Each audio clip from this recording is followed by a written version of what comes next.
channel that I don't even use, but might as well. Yeah. I think we're live. Hello. We're on new software now, so I'm looking glitchy, and we don't care about the technical difficulties. As long as you can hear me, that's all that matters. This is Rico and Pearlo's House of Exotic Hymes Picks Frolic. I'm almost doing that effortlessly now. I gotta get the chat up here. It's a whole different thing now. There Yeah, you go. you can see my boom mic right here on the actual stream. Yeah, I got. Zoom I'm in a not little. my. I got a different girlfriend, as you can tell. Actually, no, I'm just outside of my girlfriend's house instead of. There's no piano anymore. It's outside. It's beautiful out here. Yeah, we're big, and I got the zoom all the way down, so I don't know what's going on. But you should have saw me when I first got on here. I was like, Yeah. and I'm glitchy all this shit. And yeah, but whatever. Crystal, how you doing? Thanks for coming in. Okay, well, let's see how this goes. Welcome everybody from Twitter and all of that. I'm having like a back and forth day so far because I had Columbus for 4 units and I had Shesterkin over saves for 4 units, but I had the first period, which was plus money, so I'm breaking even pretty much. Toronto, I got Philadelphia for a little bit, which is looking good. But I got a bigger one of Vladar over saves, which I figured I would do today. I thought Toronto would shoot a little more than they are right now, but we should get it. It's 22 and a half. We need 3 shots in 4 minutes, and they're down 1. So they should 3 saves in 4 minutes. So either they're going to score, or if they don't get 3 shots and saves in 4 minutes when they're down 1, there's something seriously wrong. So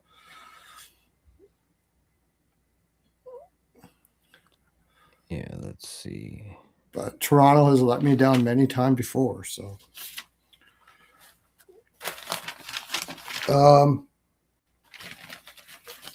yeah, we got 3 more games coming up now. Yeah, there's it's at 11 games Rangers tomorrow. draw. Good for you. I had Columbus Blue Jackets there, so everybody's happy. And that was Alex's bargain bin was the.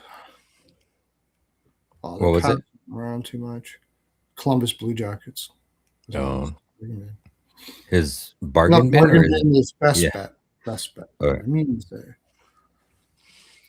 Yeah, I only gave out 1 unit, but I was telling you I put a unit at the sports book, and then I put a unit on my phone. So for me it was 2 units, but as official play it was a 1 unit for me. But I also gave out, let's see, how am I doing?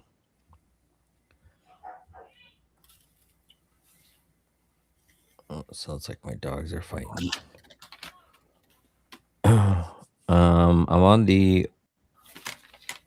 I was on the Blue Jackets. I actually took the over in the Detroit Predators game, but ended up getting a push there. Oh, what am I talking about? I did have the draw on here. Sorry, I had on the Flyers game. I had the draw. It doesn't look like that. And then I took the Blue Jackets at minus 120. I'm on the over in the evening game. And then I had Zibanejad 3 shots, Boone Jenner 2 shots. I got to see if I cashed that. I know Zibanejad had 3. And then I got a little parlay in this one. I have Matthews 3 shots, Tippett 2 shots, Zegras 2 shots. Although Matthews doesn't have 3, he's got 2. Hopefully you get 1 here. And then I got to see if Zegras got another one. But that's all I got for today. Oh, it's 2-2. They scored. Maple Leafs. Well, I'm definitely going to get over 6 for Vladar. Who'd you take? Vladar, he's got 20. Yeah. Now he just got another shot. He's got 21. Oh, and now it shows 22. 22. So he only needs one more save. No. What are you talking about? On mine, it says 23. Oh, now it shows 23 on mine now too. It was show 22 a minute ago. So All right, now so I just need Matthews, two more saves. who scored? Was it Matthews? No, Nylander. So I would Matthews have has actually rather them not score. He probably in 3 minutes they were probably would have easily got two shots. Now they're going to probably play for the draw, and it's going to be more difficult. Nylander got it, eh? Yep. Yeah, I leaned the Stars too. I did not take them. Who's that? Russell? I took 24 shots now. I just need one more shot. Come on now.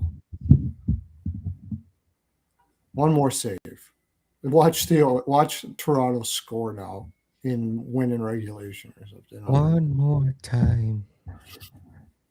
So I have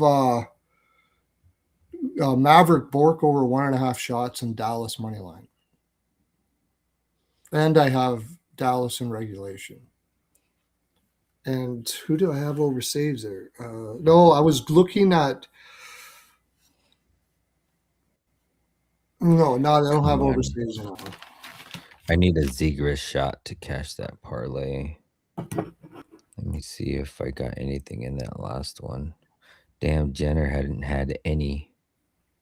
Oh, that sucker. He only got one. I needed two out of him.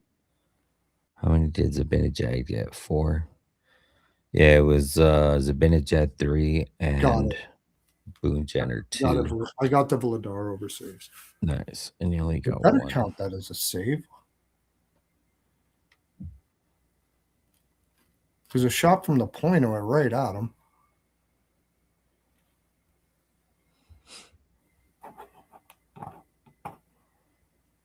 I don't know why I'm so glitchy. They didn't count that as a save? How is that possible?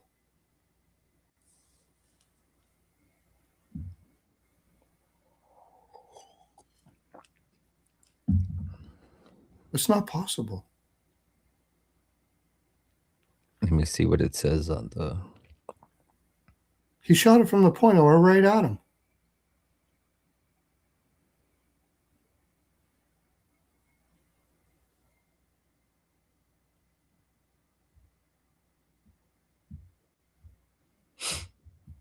Oh, now it shows that he That's got a another save. save. 24, right? No, it just shows that he got another one. Or at least that's what it said on the stat tracker. Doesn't it still shows 24, but it shows that Wall got a save. I mean, not Wall. It says goalie stops play. Let me see. Yeah, he's got 25 now. It's got 25? Okay. They Yeah. just haven't mentioned it on the screen. Yeah, at least it shows that on the ScoreBet app. They don't show it on NHL app.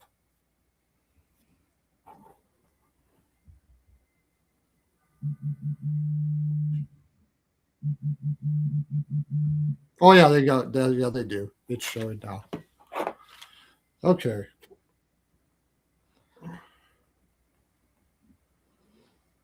JD's in the chat. JD's in the chat. JD's watching the LA game. All right, we gotta turn this over. I kind of want Philadelphia to win this game, but it doesn't. It's not that big of a deal to me. I'd rather watch. If Zegras gets a shot, I'd be happy with that.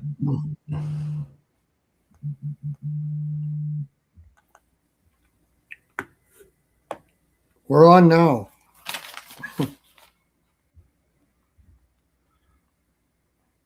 Okay. So what do we got? We got. Oh no, we got 11 games. Oh Jesus! I thought for some reason we had only 7. Okay. In the photo that JD sent, he's watching the stream. Oh, okay. All right, let me write down some of my notes real quick so we can start this. I know we're getting a late start, but it's a huge slate Virtual tomorrow. background shut down. What the heck's going on now? Now you can't see me at all. I can see you. You can see me. I can't see me. Oh, you know what? Is your name John Cena? No, just kidding.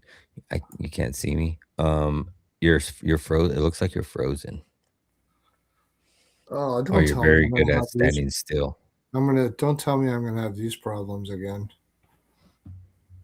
Um, I had this when I started. I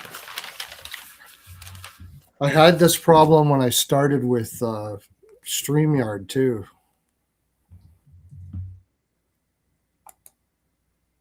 I'm going to settings. I think I just redo my camera again.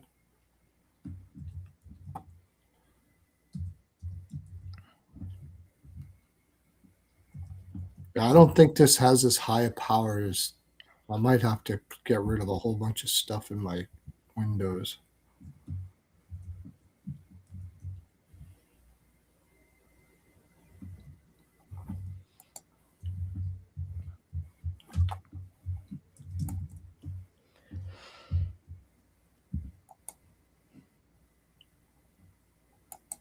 There you go. Well, No, this looks like the camera from your laptop. There you there go. you go. Okay, so go over quick before the games are on here. Um, oh, I had connect me over shots. I don't know if he got that. If he's got yet.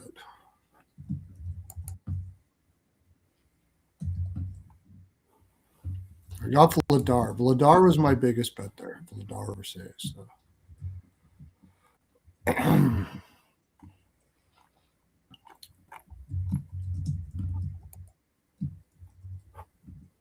And I said Oh, I got the draw. That's right. I got the draw. So I'm green on this game.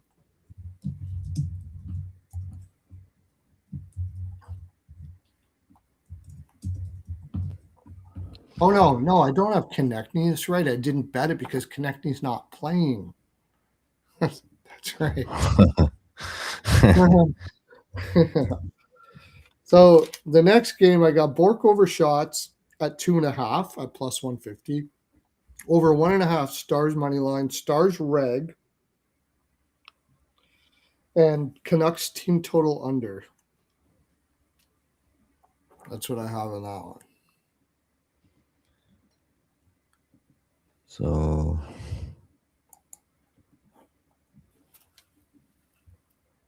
let me see. Oh, it's JD using a different account. Oh, that's right, because he just said, oh, by the way, I'm not glitchy anymore. Look at that. He just said bums. That's right. Only JD says that. Oh yeah, the Yeah. two So he's got a fell him. different account, I guess. Snuck in on a different account. What do you got on that game? On which one? I don't have anything in the 8 o'clock games or the 10 o'clock games. You didn't send them out. Like you don't have it personal either. No, no, I don't. I only bet. I don't bet. I may have one personal bet a day, but everything I Oh, bet is is that my right? best bet. No, I Yeah, guess everything else goes out to everybody else. yeah. Um, I may do like one crazy what were parlay. you gonna send out? How's that? That's better there. No, I wasn't gonna send out anything in these 2 games. I was gonna look, but Okay. 2 hours ago, I still didn't see anything I liked. I had Kraken team total under. Um, I just got a little smidge because I hate to lose it if I don't get it on Decord over 27.5 saves. Just a little smidge. I'll probably kick myself that I didn't put more on that. And I think that was it. I kind of like the under for the game.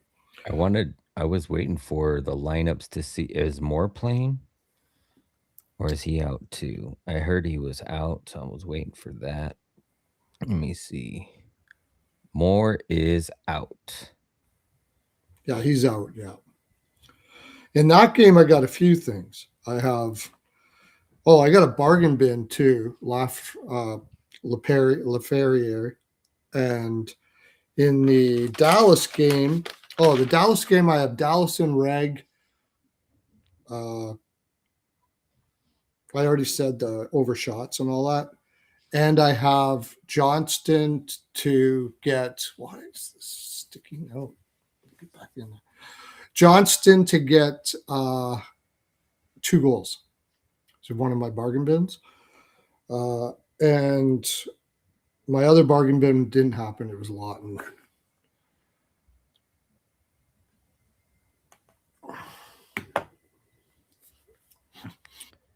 Man, Secret is still with just 1 shot.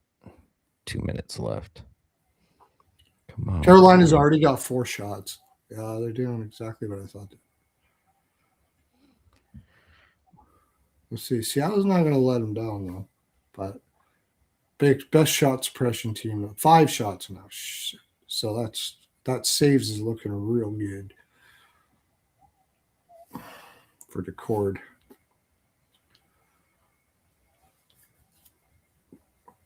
But my best bet was the team total under in this game. And that I thought Bussy was going to be in net. And then I found out Anderson's in net. So I'm a little not so. I probably wouldn't have been my best bet. I would have been on the over 5.5 in the Colorado LA game, which I am, but on the over first period, I got a bet on the draw in that game. I had Kemper over saves, but that's what it is. Forsberg over saves. That's 27.5. So I have something on that, and who the hell is that over? Burns over 1.5 shots.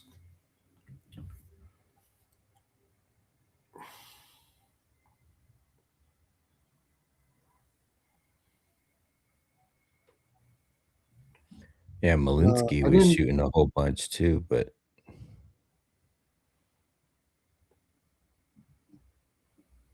let's see.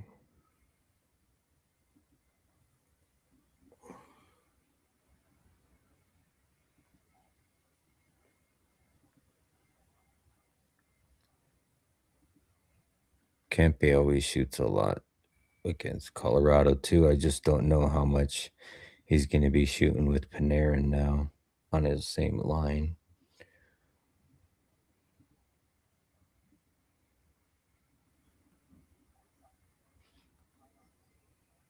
All right. I did like Burns so too.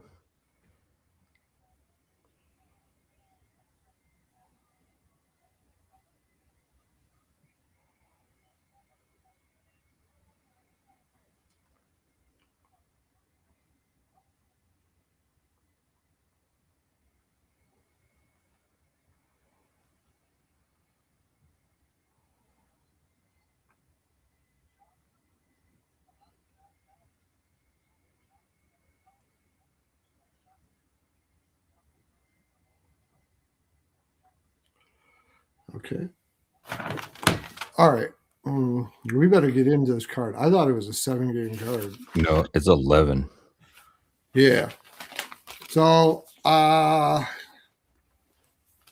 like I said, but before, go to Pearlo's NHL POW. It's right there, Pearlo's NHL POW. Get the community link that I have there. It's in my profile. And you get a whole year for $40 with the promo code, but you got to go there to get the promo code. And that's not going to be going on forever, boys and girls. Oh no. But if you can get it in now, I would. But it's just kind of something when I first started doing this that I wanted all the people that are following me early or have been following me, I wanted them to have an opportunity to just join in and be part of part of Pearlo Industries. You get to be a what is it's Andy Francis says that all the time. You get to be a minority owner. Andy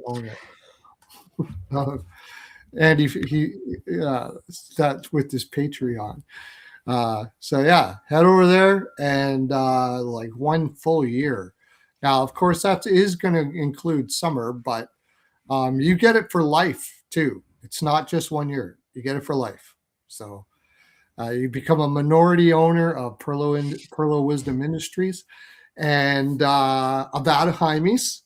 We got Easter coming up, man. I'm telling you, we're not even doing any other Easter. The Easter egg cream pie Hymes body loop bats are flying out the freaking door. Just flying. Dre was at the Costco today. You were at the Costco? Did you see one bat there? Not one bat, right? Nope. Not to be found. You got to order ahead right now. They were also out of toilet paper. Weird combination, but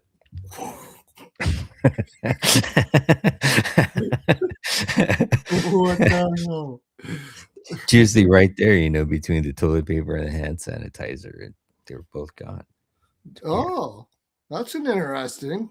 They went there to get Hymes.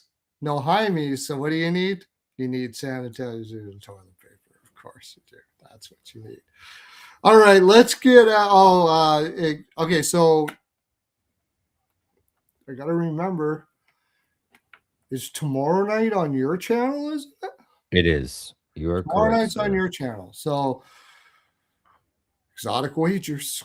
Right there. Yeah. Exotic wagers, at exotic wagers. Go over to Twitter, subscribe, or just search it on YouTube because you don't want to miss it. I don't want you to miss it. It makes me feel bad on my insides. I had one message today in the comments, and I was feeling glee in my insides when I saw that I had a message. And I go over to the message, you know what it said?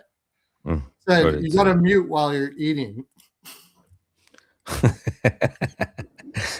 I always pull out my things because I got these like earplugs, and when you're chomping on whatever those crunchy things are, walnuts. I gotta go grab them, and I will mute while I'm eating. I'm gonna go grab them before we start.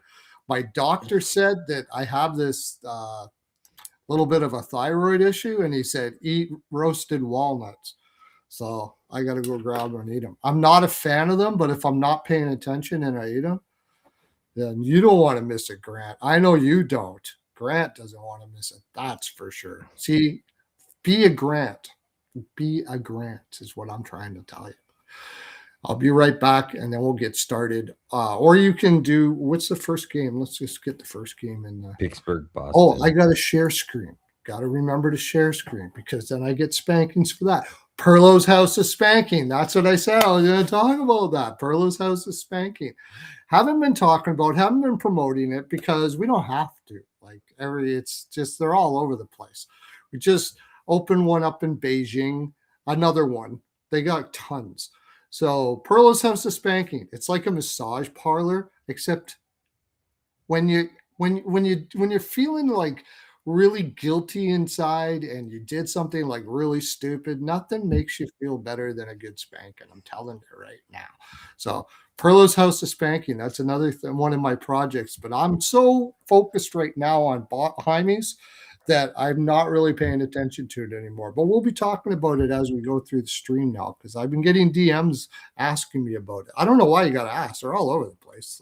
It's going to be like a freaking McDonald's here pretty soon. All right. Now we're going to do which game first?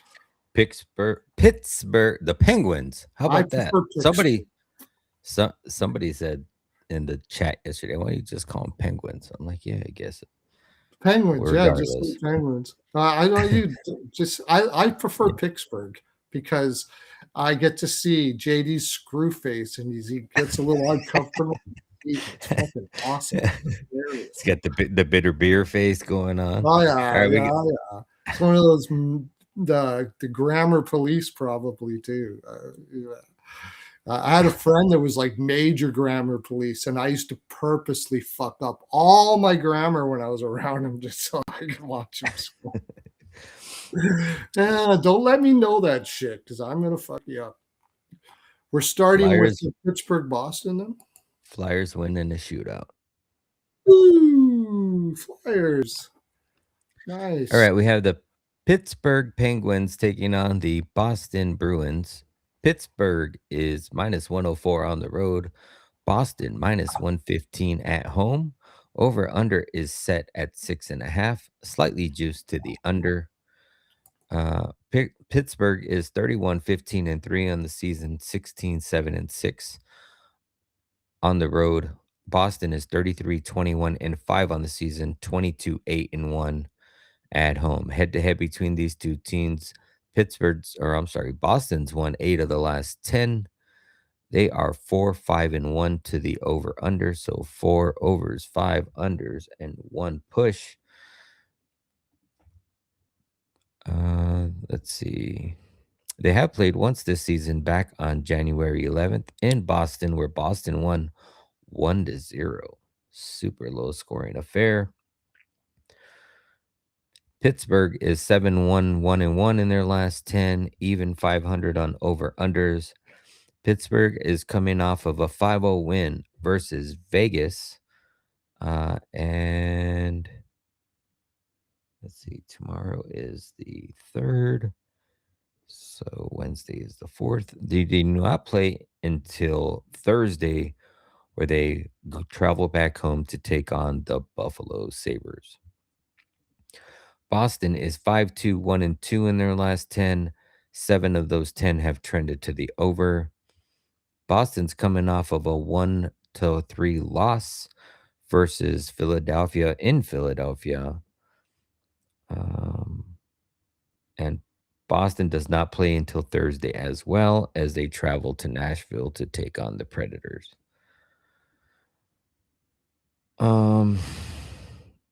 So Pittsburgh won what, 4-0, 5-0 versus Vegas in that last one.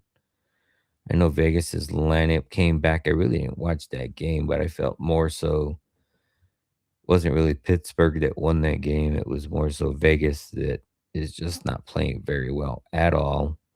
I believe that was also in the is that in Akira? No, it was an Aiden Hill start and then Arthur Shelov's.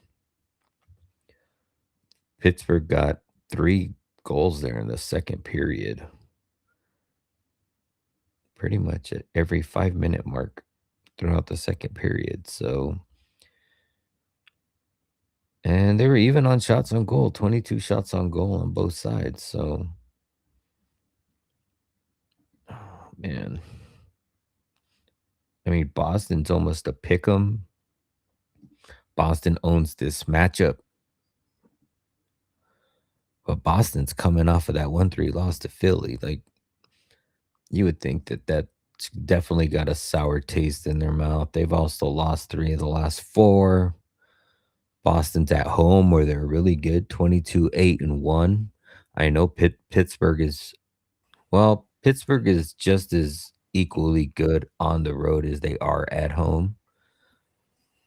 I would probably have to lean Boston here. It's at a pick 'em price, I think I'll take Boston. Let's go to the chat and see what you guys say. I think you just got to go with Boston at home right now. They're just so good at home. I mean, it's pretty much a pick 'em, minus 115. Like, yeah. and like it 8-1-1 or 8-2. They own this matchup. They've played once this season. It was a 1-0 affair. Let me see who's looks like it's gonna be projected Skinner and Swayman. Let me look at these other sites to see if they're projecting the same. Skinner, Swayman.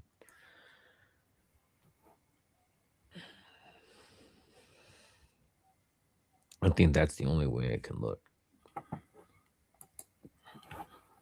Oh shoot. Did not want to do that.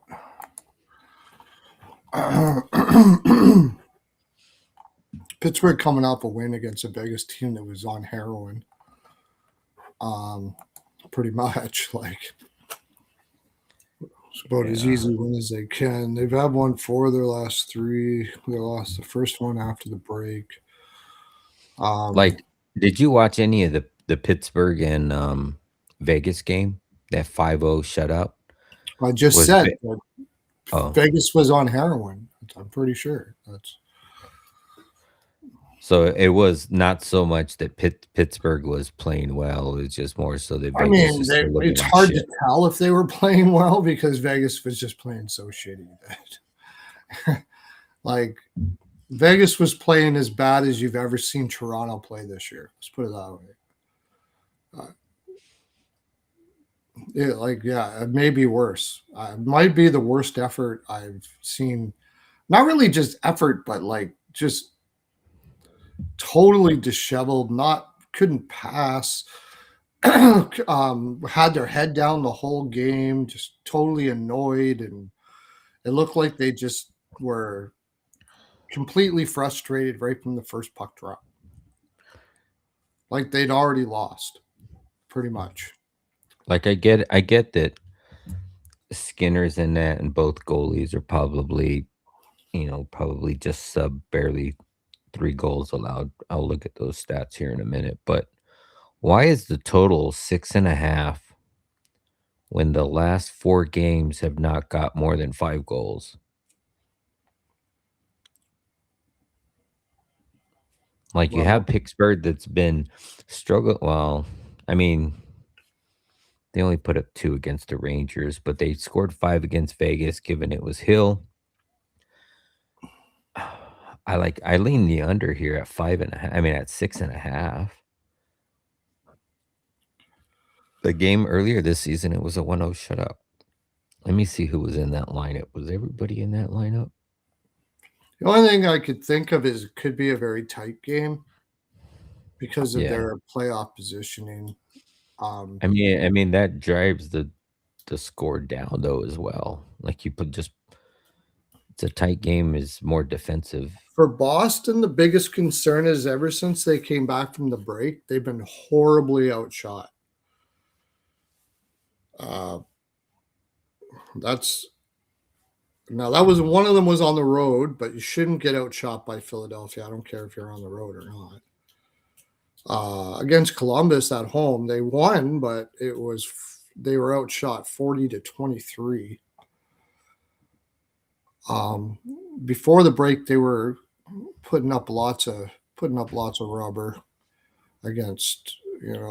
They put up 26 with Florida, 46 so that was against I 29 was against Florida, 34 against Tampa Bay.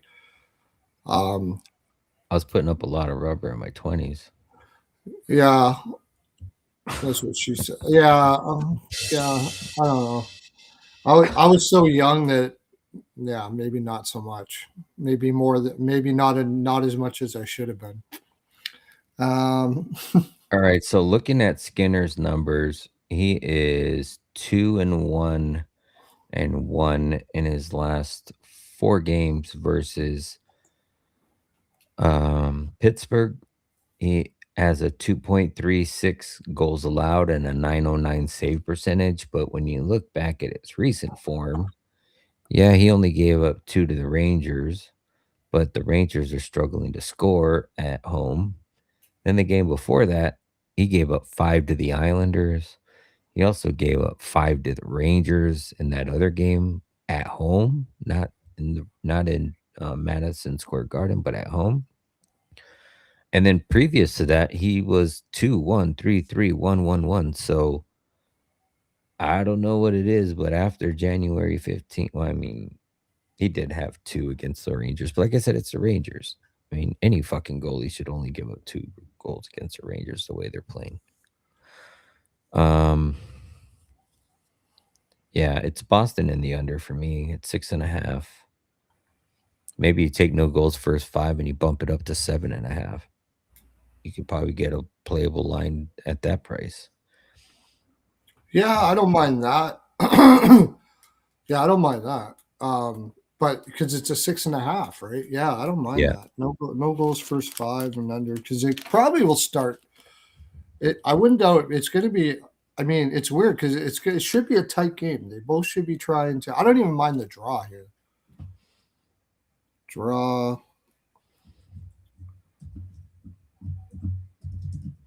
NG's first 5.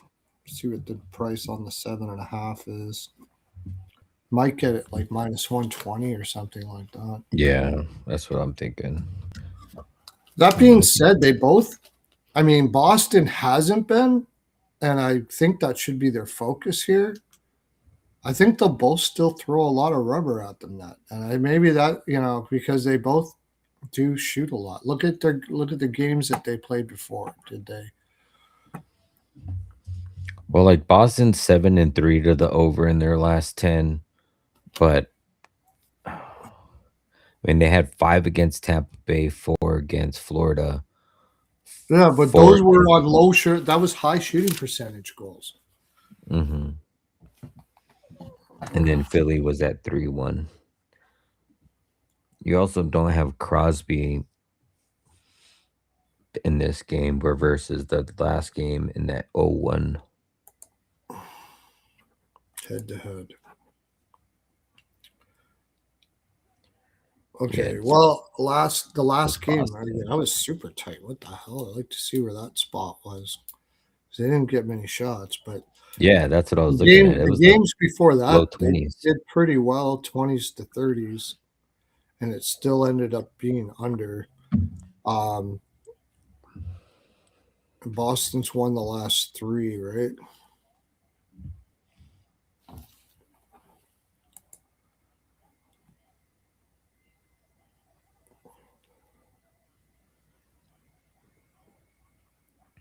Swayman against, see, even if Pittsburgh does get a lot of shots, Swayman's been playing well.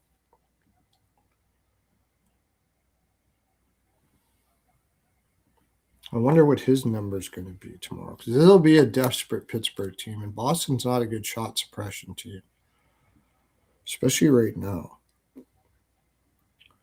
Swayman over saves. I'm going to take a look at that. And then you got to look at Shinnikov. I mean, that guy's playing freaking phenomenal. Yeah. All And the you also general managers, apparently, and all the scouts and all of that couldn't figure out, like, Shinnikov asked to be traded, couldn't pony up a first round pick right now for him. That's probably what it would have took. If somebody said, "I'll give you a first this year," you would have got him. I don't know how you don't look at the analytics of that kid and realize this kid is just getting wasted in Columbus and not give a first round pick for him. I would have been all over it. The Oilers would have been fucking awesome. But overshots and ATG for Shinnikov.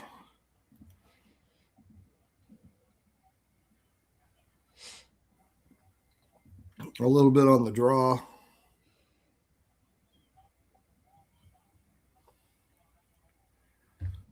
I knew it. I'm going to kick myself for not taking more on that over saves. I knew it. The only thing I was concerned about is if Carolina, I thought Carolina would kind of run in the ground, but Carolina always makes the goaltenders look better than they are. Always. It's not very often that they run it up early. And Seattle's a scrappy team, so they're gonna. And Decorta's playing fantastic. There's another one. 12 shots in the first period. Fuck. Forgot about those first period save props too. Gotta start looking at those more. Wrote that in my journal today. But so Pittsburgh, this is an island game for Pittsburgh too? Yes, it is. This is an island game. So definitely more towards Boston here. Because they just finished playing Vegas. They go to Boston. It's not that far away. It's not that far away, but it's still annoying. It's a weird.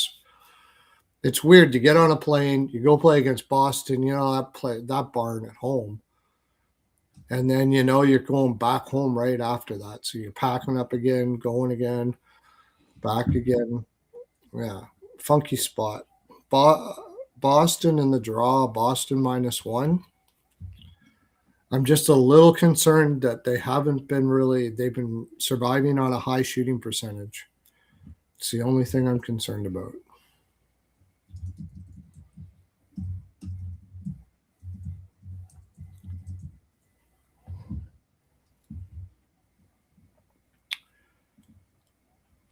But Skinner and net versus Swayman, I mean, you kind of got to go with Boston, I think. Yeah, I'll see where I get on shots. But like in that last game, there wasn't very many shots, so I don't know if I'm gonna look at shots. But like Shinnikov's had 4, 2, 3, 3, 3, 4, 5. Oh, He's I'm covering playing three like Shinnikov. crazy. I'm playing Shinnikov. There's no doubt about that. Yeah, it could be they come out both just wanting a point in this one too. That's why I like the draw Yeah, he's had because crazy goals. Pretty much a goal in every other game for like the last 10 games. if He's got 6 in the last 10. no shots yet in the it's only not very far into it. Dallas Canucks is 1-1 already. Hmm. I've got Canucks team total under.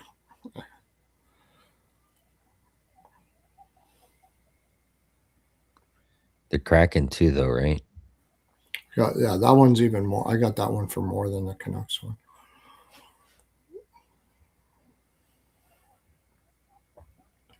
Yeah, nobody's got a shot yet in that last one. Oh, I got to see if I have that game.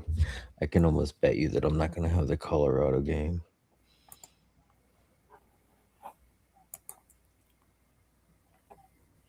Johnston's got. I just need Johnston for. Oh, that was the other one I had. Johnston over 2.5 shots, and McKinnon over 3.5 shots plus 175. I got that parlay. But now you watch. LA is going to go out and play like bitches today. That's what I was a bit concerned about. That they're going to go out and just play like they always have because it's the assistant coach. So far, no shots in the yet, and it's 3 minutes in. No shots.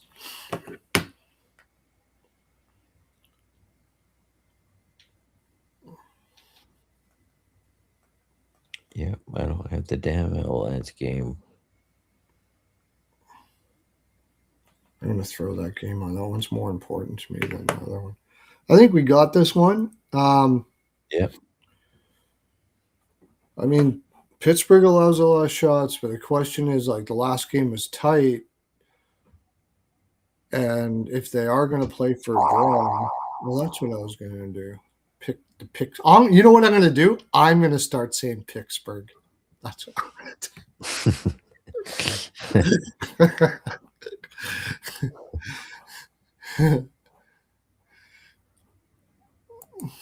Yeah, let's see. Well, you know what? I have that app too that tells me. Yeah, see, it should be on. Why is it not on ESPN? That's what I want to know.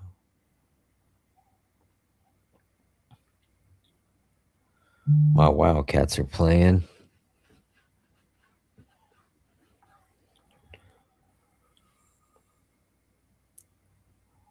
Let's see. So, yeah, Pittsburgh is.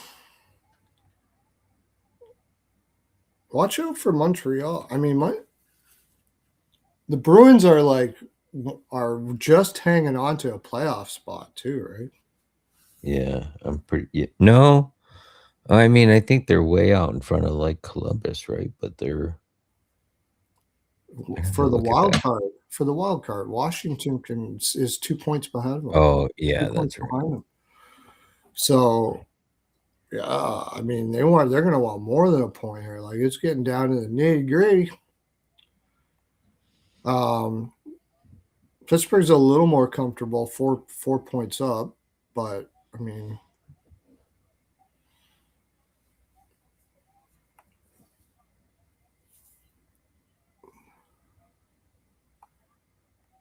as far as the division, Ottawa's only 3 points back of them. Like a lot of pressure. You could be right. It could end up being tight. So I don't know. That's what she said. Yeah, I don't got that damn Avalanche game. That's the one I wanted to watch. Colorado scores. Oh yeah, And who scored? McKinnon. I got my McKinnon shot. first shot. Yep. First shot of the game, or second shot of the game. Who got the other shot? Kulak. Well, there's one to the over. I should have put. Well, I shouldn't say that because. All right. Oh, Oh yeah, forgot to next game. timestamp. Grant told you You're if right. you. It is a lot easier to timestamp when you like have this up. So like if you miss it, then you can just go up and find it. But we didn't really Yeah. spend a lot on this. Probably like we probably started about 30 because we only spent about maybe 25 somewhere around there, and I'll find it from there. But Alrighty. Next game on the board, we have the Nashville Predators on the road plus 118. Columbus Blue Jackets on the back end of a back-to-back at home, minus 142. Are they on the road today? They were on the road today, so they yeah, head I back got home. a game right after. Yeah. Over under is set at 6.5, slightly juiced to the under at minus 120. Nashville is 27, 25, and 8 on the season, 11, 12, and 5 on the road. Columbus is 30, 21, and 8 on the season, 15, 8, and 5 at home. Head to head between these two teams, uh, Predators have won 6 of the last 10. 7 of those 10 have trended to the over. They have played once this season in the first week of the season opener, where Nashville won 2-1 in Nashville. Nashville is 3-3-4 in their last 10, 4-5-1 to the over under. Nashville is coming off of a 2-4 loss at home versus Detroit. They've went 2-1, or I'm sorry, 1-2 since coming back from the Olympic break. They do not play until Thursday, where they head back home to take on the Boston Bruins. Columbus is 8-1-1 in their last 10. 5 of those 10 have trended to the over. Columbus coming off of a 4-5 overtime win today in New York. Like I said, they are on the back end of a back-to-back, and they too do not play again until Thursday, where they take on the Florida Panthers back at home.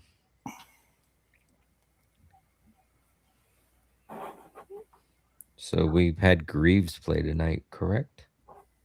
Nope. Merzlikins. Oh, and Merzlikins, so it's going to be Greaves tomorrow. I knew that. Yeah. Why didn't I know that? He looked a little shaky his last one out.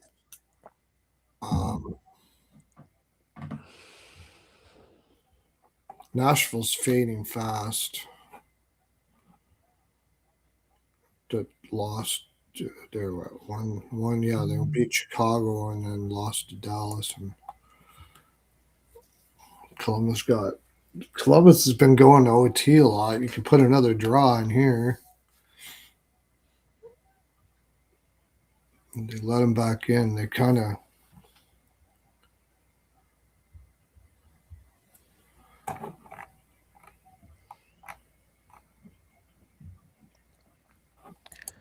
All right, let's look at how they've played here.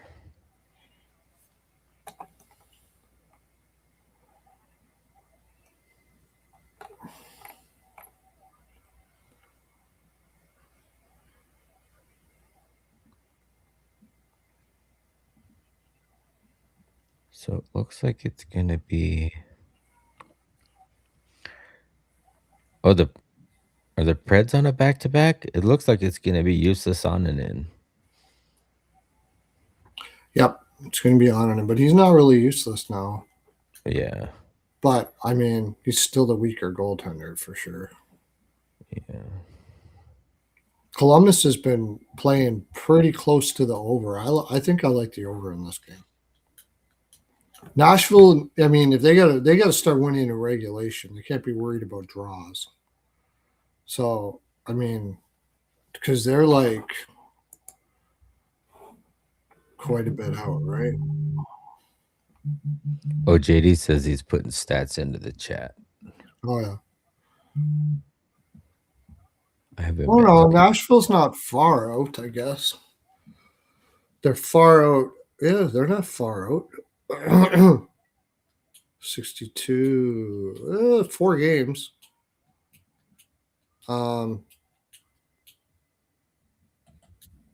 So which one did you say but is I'm going to JD? take a draw for every single one of these games.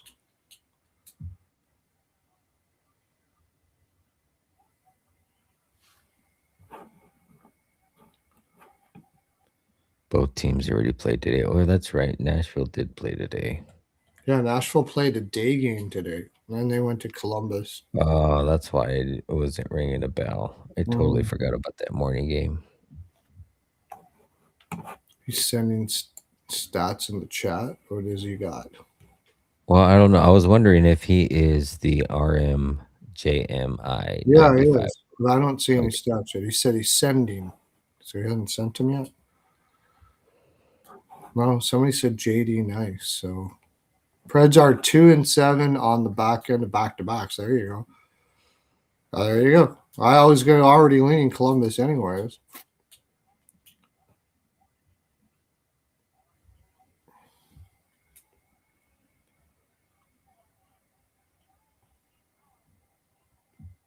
Oh no, LA's not playing any better than they ever have before. They're playing pretty much the same shit.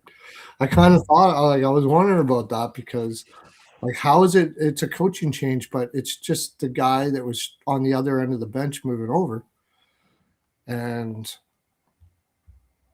yeah. Where did I bet that other? Oh, he's sending it here, I think. Okay, he's putting stats in the chat. Yeah. I thought I had bet. Oh, it was All here. right, so I'm leaning towards Columbus here at home. They are the better team.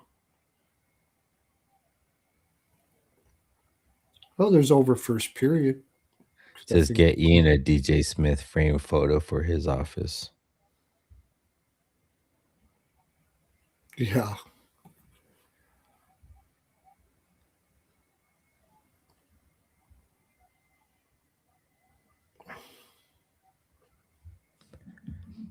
Another goal. Is that Burns? Colorado? Landeskog. Yeah, we got the over first period. I think we'll get the over 5.5. It'll be like 7-0. This LA, that's Coach Bump didn't do fuck all. Fuck all. Nothing. As I was talking about on the show today, I'm really concerned because DJ Smith is not a good coach. Like it's maybe and he's just sliding from one end of the bench to the other, and he's the one that's been running this defense that can't move the puck, and I didn't know if it was his fault or if it was what Hiller was telling him to do or what. I don't know, but this team don't look any better, and they're going up against Colorado. So, oh yeah, what was I looking at here? What's the number on Columbus? It's probably like minus 40 or something, right? Yeah, it's minus 142. Yeah. Let me see what the best line is. Maybe Columbus team total over. Yeah, minus 140 is about the best you can do. Let me see. They're really good at first periods.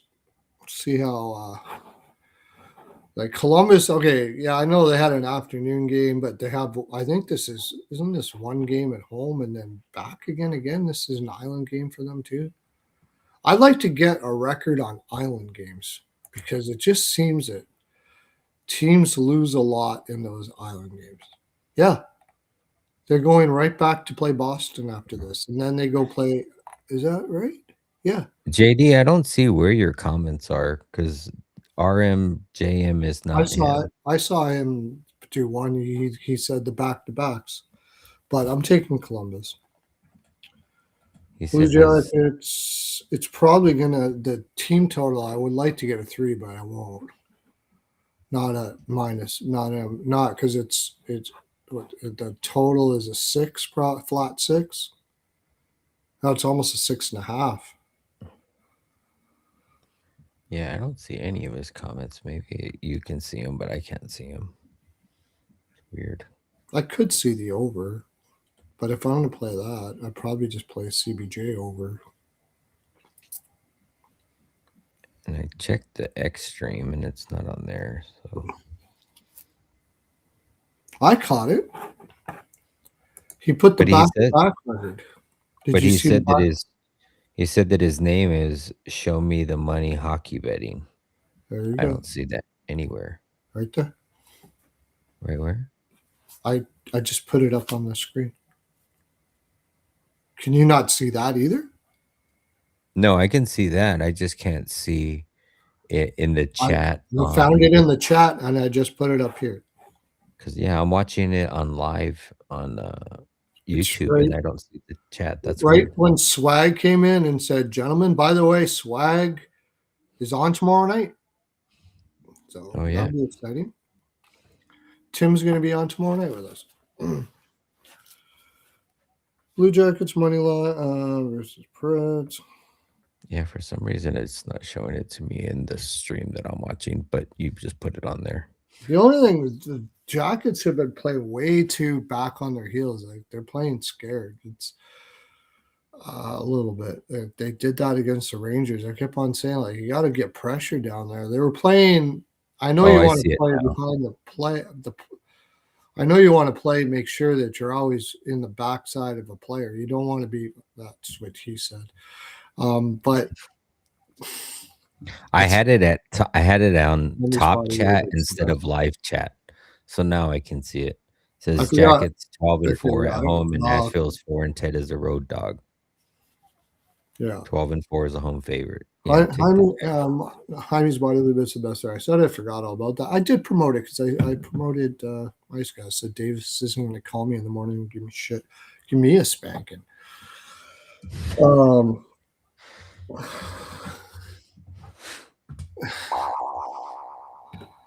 yeah, I'd have to go to. I go. I mean, I go to Pearlo's house of spanking all the time. We have Juanita. She's like amazing, absolutely amazing, incredible. She runs the whole show. It's unbelievable. Uh, I don't need to tell you because you've all been there, right? So, but well, I don't know where in your area, but one in Fort Wayne here, prime, my friend, prime.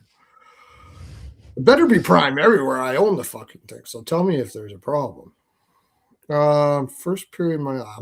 I'm pretty sure at least Columbus used to be like a. Oh yes, baby. At home, they're 17-4-7 first period. That's why I bet it today. That's probably why I bet it today. Um, but that was on the road. That was more of a contextual thing. And what's the Preds? Give me shitty numbers. Give me shitty numbers. Yes, they're horrible. All right. Jackets ML first period will be probably about the same price on DK because they do that. I love that about DK. They'll put the same price. Yeah, I don't see any. Better price. Minus 135. That's going to be my bigger bet than the full game, I think.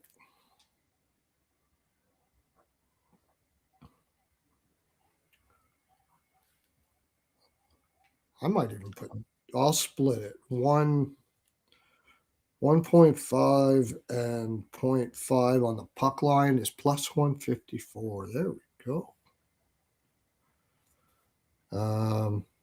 I'm not sure I want to take Reg. They were kind of funky holding leads.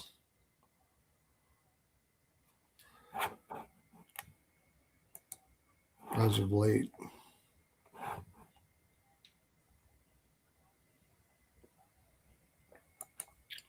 I kind of like the total too, first period, if you can get a price on it, The over. because they're both kind of desperate teams.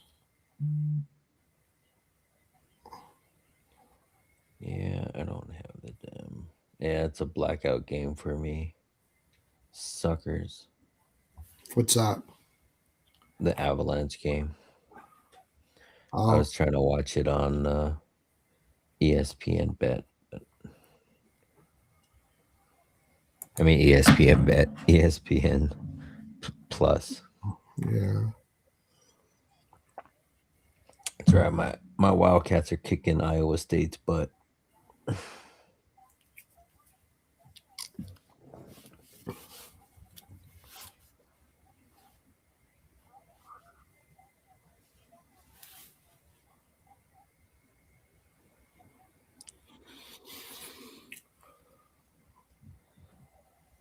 Says Pearlo owns a massage parlor and a sports book. Yeah, he's got TVs on the It's not a ground. massage parlor; it's a spanking emporium. But that's thanks though.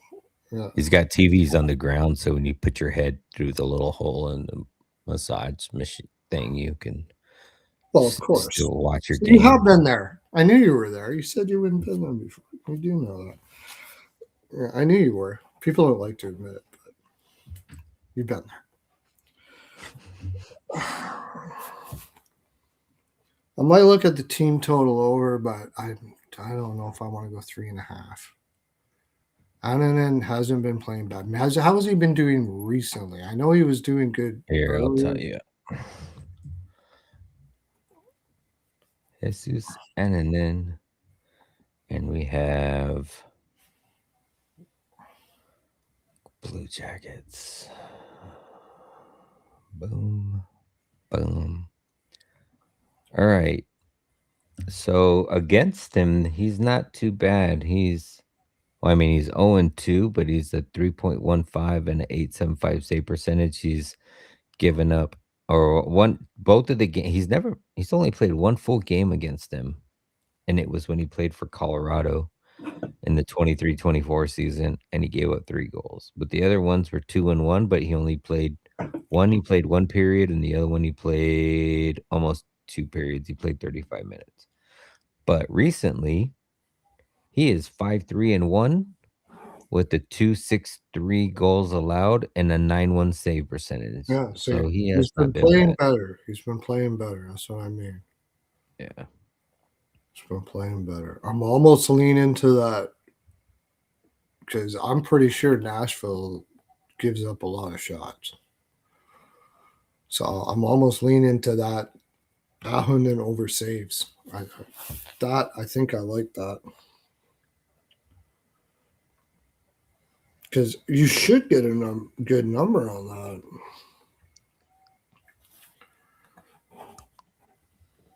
Probably going to be 25.5. But if you go to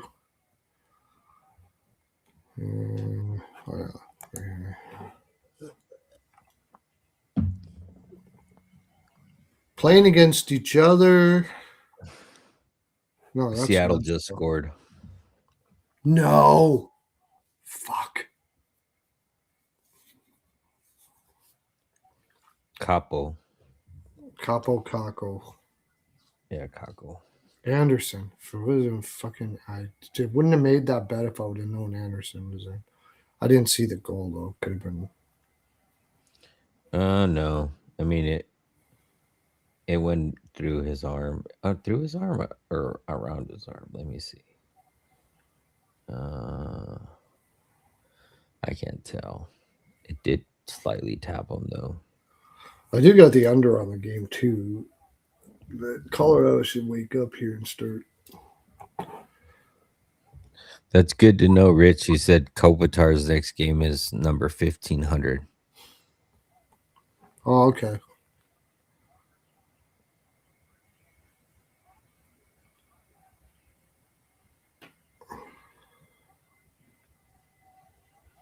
Yeah, Ellio's got 3 shots. Just came out booming after that big coach bump. Jesus.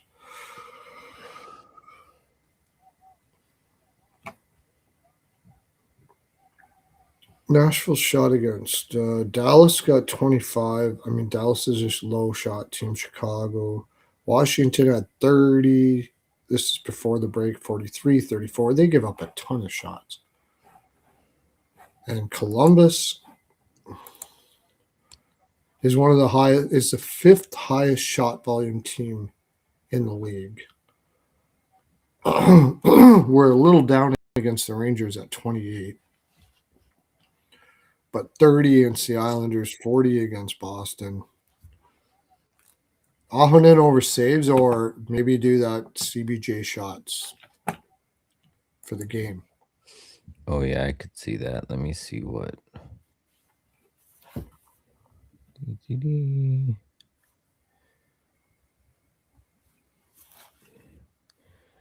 Oh yeah, they gave up tons of shots,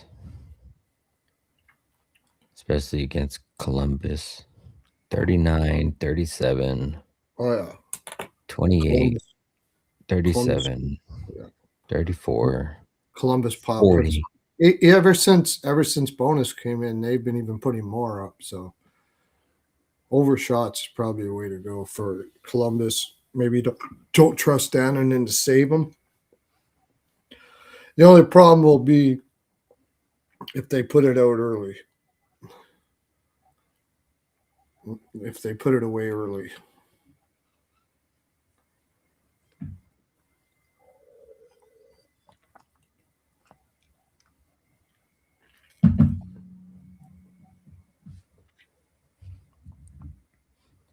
Yeah, definitely look at some shot props. If Rowinski's out, I don't know how many Fantilli had today. I know he only had 2 at the time. Rowinski had 3 at the time, but I would take any of those players for shots. I don't see any statistics on props.cash yet, but it's because they're on a back-to-back. So those probably won't load for another 2 hours. It's usually like around midnight my time. Like that's 3 hours actually, but You know what's funny? You know what?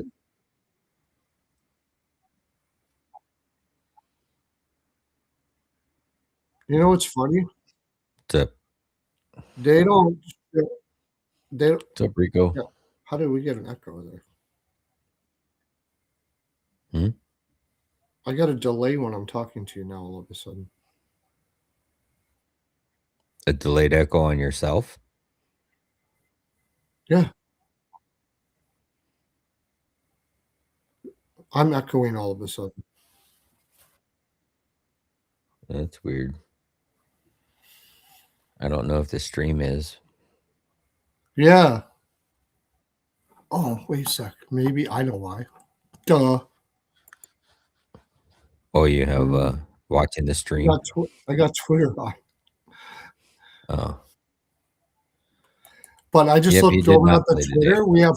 We have 31 people watching us or listening to us on Twitter, but it doesn't show as it. It doesn't tell you how many people are listening on Twitter and stream on this one. This is only YouTube. Oh, in the comments? I don't know about the comments, but I just went over to Twitter to see how many people were listening on Twitter Mm-hmm. on the spaces or whatever they hit it. Yeah, I went and looked. It says 31. Oh. Yeah, So we have about a total of 50 some because there's 22 on YouTube. yeah, something like that. Yeah. Anyways, um, I so yeah, we'll look at that. Columbus Blue Jackets over shots.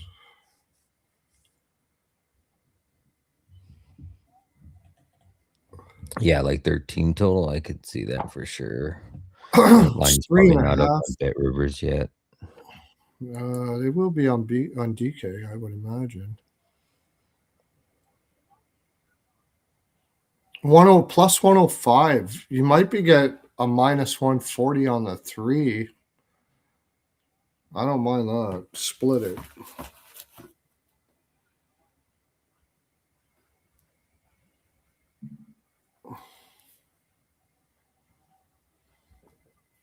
Let's see. Penguins. Oh, wait, that's the wrong game. Blue Jackets. Yeah, none of the game props are up yet.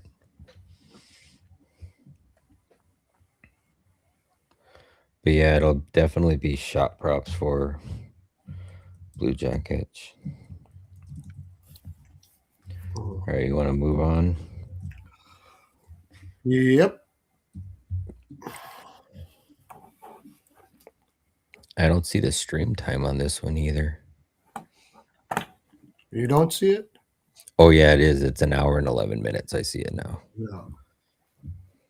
2 games. Not bad. 9 more to go. Next game on the board, we have the Florida Panthers taking on the New Jersey Devils. It's pretty much a pick 'em. We got Florida on the back-to-back, right? No? No, they're not. Florida no. They Why just the hell? lost to the Islanders at home. Yeah, why Two are the days, Florida 2 days ago. 2 days ago. why are the Florida Panthers pick 'em against the Devils? Anyways, Florida minus 113 as a road favorite, slight road favorite. Devils minus 106 at home. Over under is set at 5.5.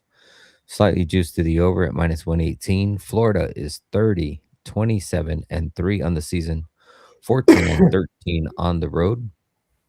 Devils are 29, 29, and 2 on the season, 13, 13, and 2 at home. Head to head between these two teams, they are an even 5 and 5 in the last 10. 7 of those 10 have trended to the under. They have played twice this season. First was on October 16th in New Jersey, where New Jersey won 3-1. Second time was on November 20th in Florida, when Florida won 1-0.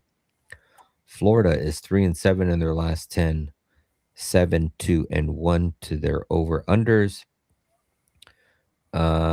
Florida is on a 3-game losing streak, losing to Toronto 5-1, Buffalo 2-3, and most recently the Isles 4-5. They do not play again until Thursday, where they travel to Columbus to take on the Blue Jackets. New Jersey is 3-7 in their last 10. 7 of those 10 have trended to the under.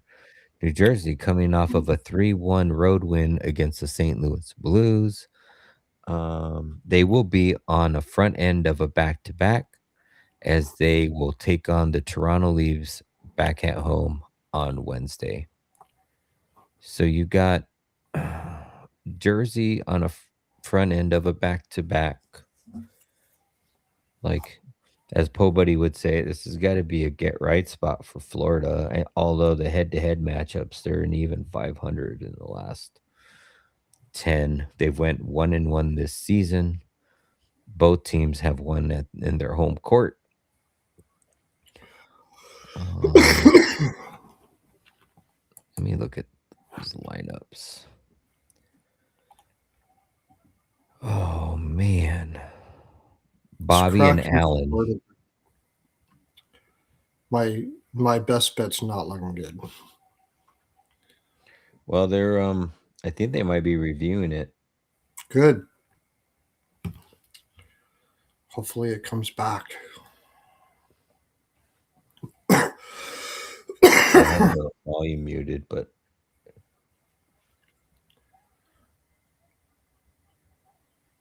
is he reviewing it?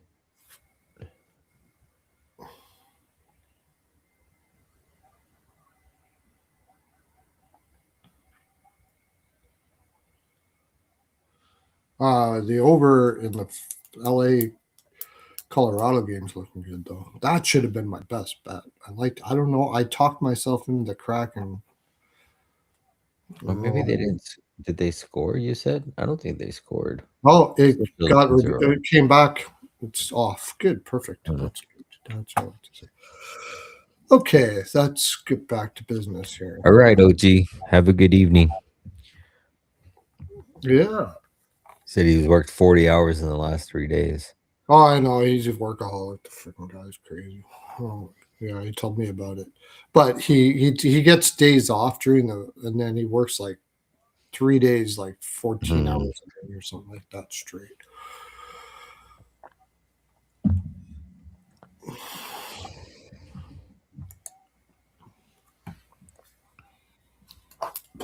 Excuse me. Okay.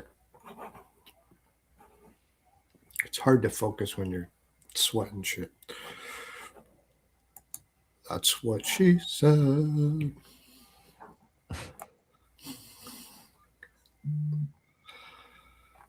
I haven't even put this up yet. The game we're looking at right now.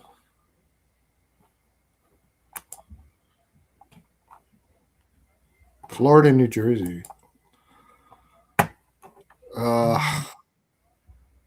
New Jersey won a game. I mean, just who do you trust more? Ask yourself who you trust more. Florida is a straight over team right now.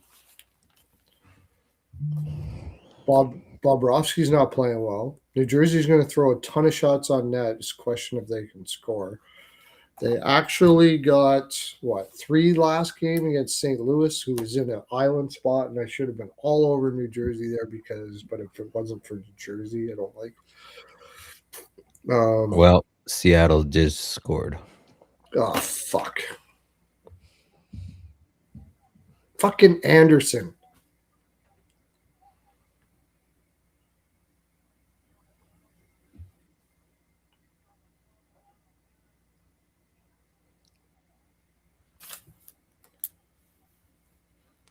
Oh, that was like a triple tap. They get a call back, and then Stars scored. I got them in regulation. Oh yeah, who was that? Now I got. It's not good. I don't. Kane's got to come back flying here now and open it up. And now I got to trust Anderson to score. And yeah, it's not looking good.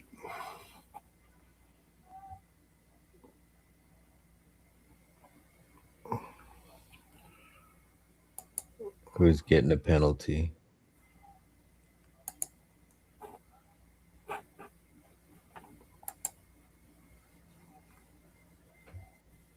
Fuck.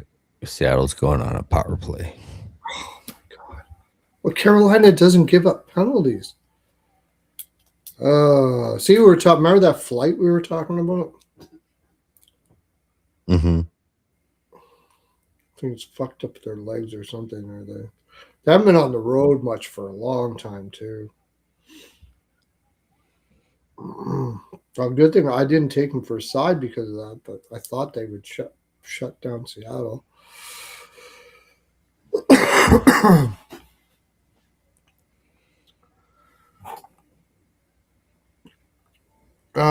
Maverick Bork doesn't have a single shot. He's played 8 minutes and has a single shot. Burns doesn't have one yet either, but McKinnon's got 2. McKinnon's got 2. I need him for 2, and I need Johnston for 1 more, and that's plus 176. Kempe's got 2, but Panarin's got 0. Imagine if you're a player and you get traded to a team, and like 2 games later, they fire the coach. That's nuts. Anyways, it's just basically who you trust here. Yeah, I just feel like the type of the mentality that the Florida players are. Like, let me look at have they lost more than 3 games in a row this season? I feel like they have. Who, Florida? Yeah. Oh, probably. I would think so. To have the record that they have, I would be very surprised if they didn't. Oh I yeah, mean, they the had 4 in a series has row. been straight under, like, or no, that New Jersey has been straight under. Florida has been straight over. That's funny. They've only lost 4 in a row, and they've only done it 3 times, but they haven't lost 3 in a row. Just three. They haven't lost just three in a row. Yeah, they've lost 4 in a row 3 times. So does the trend continue? Do they get another 4 banger? Because if they win, it'll be their first 3-game losing Well, streak. they've only won 3 games in their last 10. And New Jersey is coming off a win from a losing streak. So, like, Yeah. New Jersey plays Toronto after this Mhm.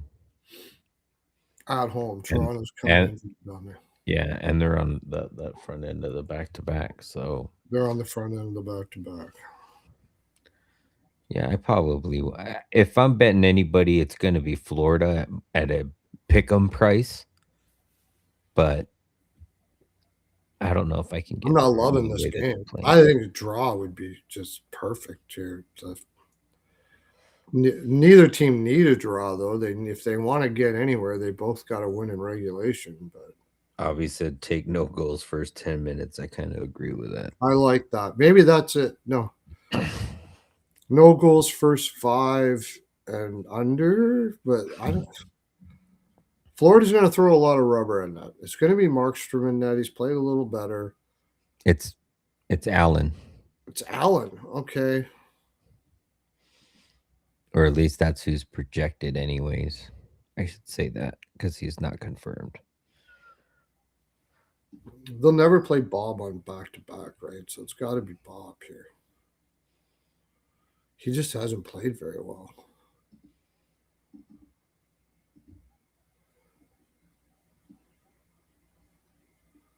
Well, one site's projecting Markstrom, so it could be Markstrom. No, they're going to play Markstrom against Toronto. I would think. You're supposed to be their guy.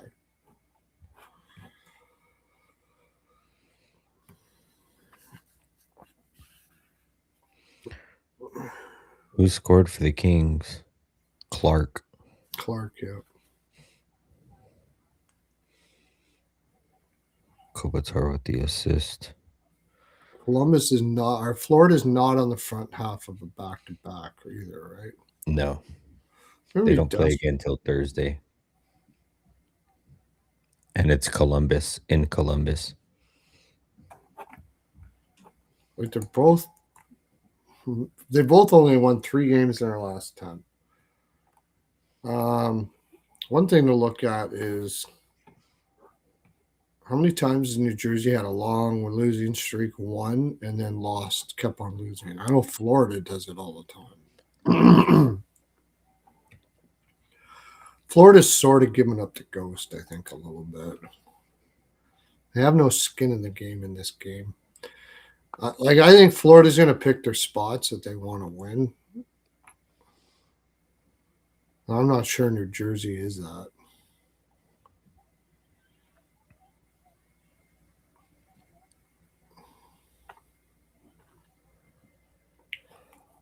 I haven't had Odd Shark up for a long time. It's weird. I used to always look at their.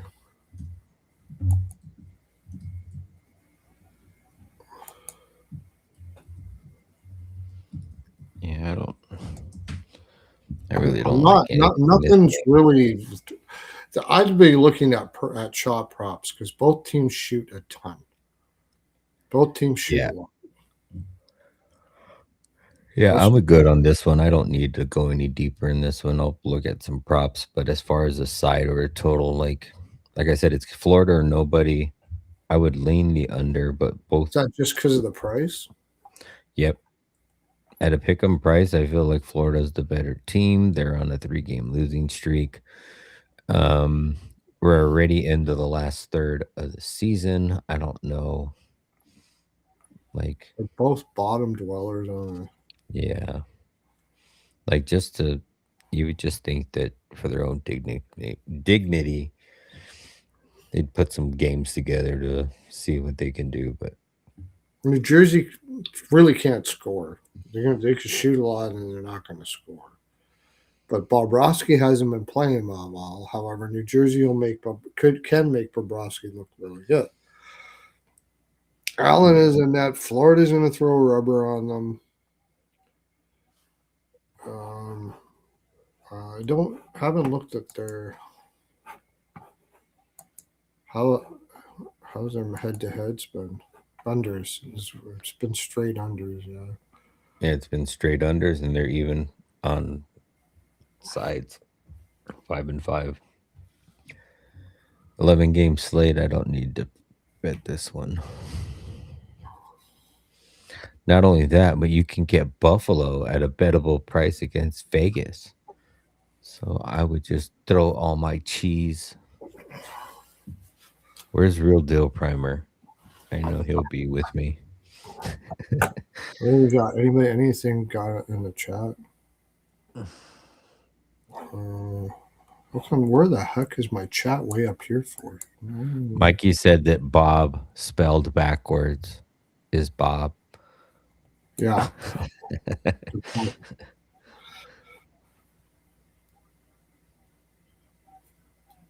Rangers CBJ no goals. Thank who? Oh, I said no goals first 5 for Columbus. I did that. Hmm.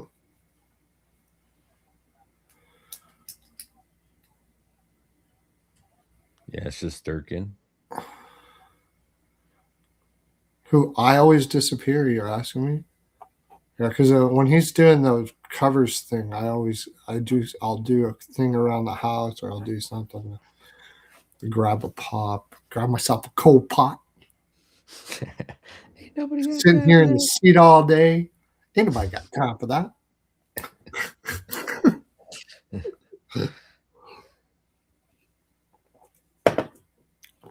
That's hilarious. All right, Avi's been pretty good lately. No goals first 10. And then I'll look at props. All right, next game on the board is the one I was just mentioning. We have the Vegas Golden Knights on the road at plus 116.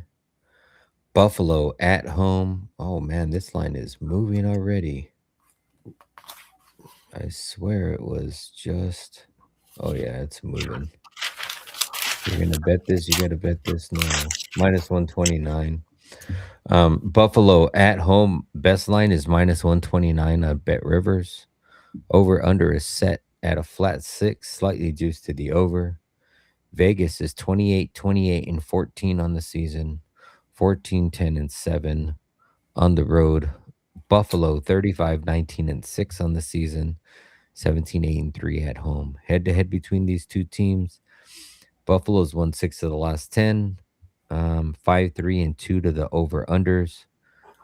Buffalo, they have not played once this season. This will be the first time these two teams meet. Vegas is 3, 5, 1, and 1 in their last 10, even 500 in the over unders. Vegas is coming off of a 5-0 shutout loss. They are also on a front end of a back-to-back as they take on the Red Wings in Detroit on Wednesday.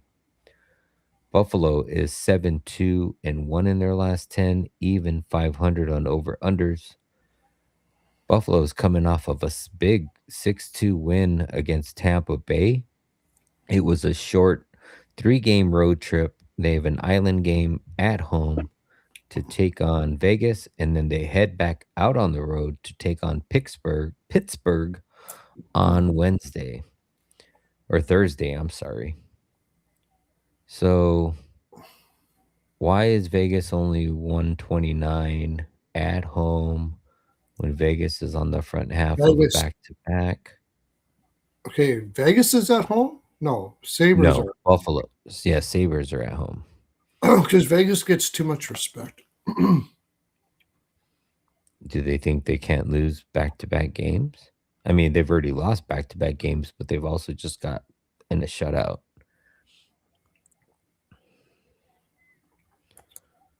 Well, I guess I mean it's all on how you look at it. If you believe Vegas after those two games is going to come up balls out here, they might have a chance. But Po Buddy said that Real Deal Primer thinks that between Florida and Jersey, Buffalo would win that game.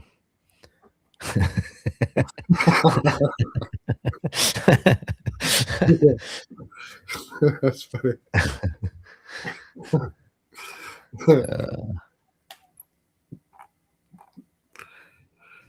Like I don't. Oh, it's opening a mine. Yeah, it's minus 135. You got to get on it right now, eh? Yeah, it's minus 129 on Rivers if you want to bet it at Rivers. I'm going to take a little bit here and put it over to winnable. The Right only now. thing that worries me is like the world is going to see this number and everybody's going to see the way Vegas is playing and everybody's going to jump on Buffalo. That's the only thing that bothers me. Like I know Buffalo should win this It's game. going to be such a public play. Yes, that's what bothers me. I mean, I'm But still going to bet it. I'll die on the falling knife. what's Vegas record versus playoff teams this year? 5-18-2 or something like that. But Buffalo's 17, 8-3 at home. Vegas is slightly better at home, but I mean they're pretty much even. Vegas has won 14 games at home and on the road. It's just a difference of. You know what? If Vegas was playing not bad right now, I still like Buffalo. Yeah, and that's what I'm saying. They play a style of game that I think Vegas was going to have a really tough time with. And there's no Stone in the lineup. I mean, Yeah, you just got to hold your nose and hope that it's not, take it now. And so I'm looking. Public play is the best, is the worst thing you can come up with. I don't know what goaltender is going to be in, but I mean, pretty much all of Buffalo's. I think it's probably going to be Luukkonen. Well, it's according to this, it's going to be Hill and Lyon. Hill has not played at all. And the other one, the other's website or the Left Wing Lock shows Schmid and UPL. But I think regardless, like I still got to like you said, regardless of who is in net, I'm willing to take the better number before it moves because we're going to wake up to like a minus 150 at least. And Buffalo. I'm taking it right now. I already took it, bet it, but I'm going to send it out to people right now. I just can't see how you don't.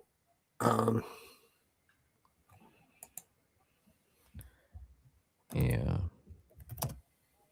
I kind of feel the same way. Like I said, I'm just.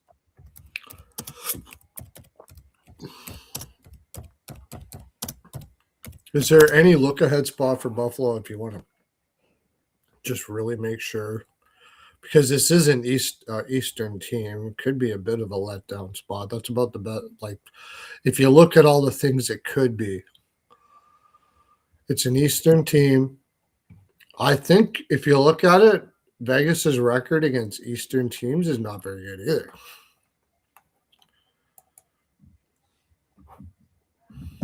Let's see.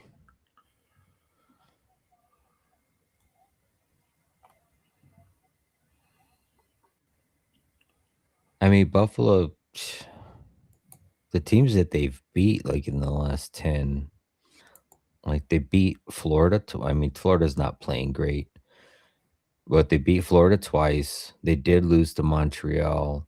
They almost beat Tampa Bay twice. They lost in overtime in that first one, and then they beat them outright 6-2 in that last one when everybody was thinking that Tampa Bay was going to roll them.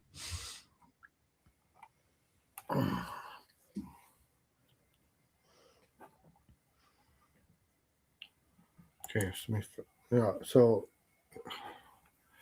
I'm too confused. What was I looking for? All right. I can be so ADD sometimes. That's why I can't do the edibles. I swear to God, I just can't concentrate on fuck all. Because okay, let's look at what was it? We're gonna maybe Pittsburgh's playing right and, now. then 2 minutes later, I gotta go. I gotta go make a coffee. Yeah, I'm gonna make a coffee, and then come back and I'll tell you at night that I forgot to put that bet in.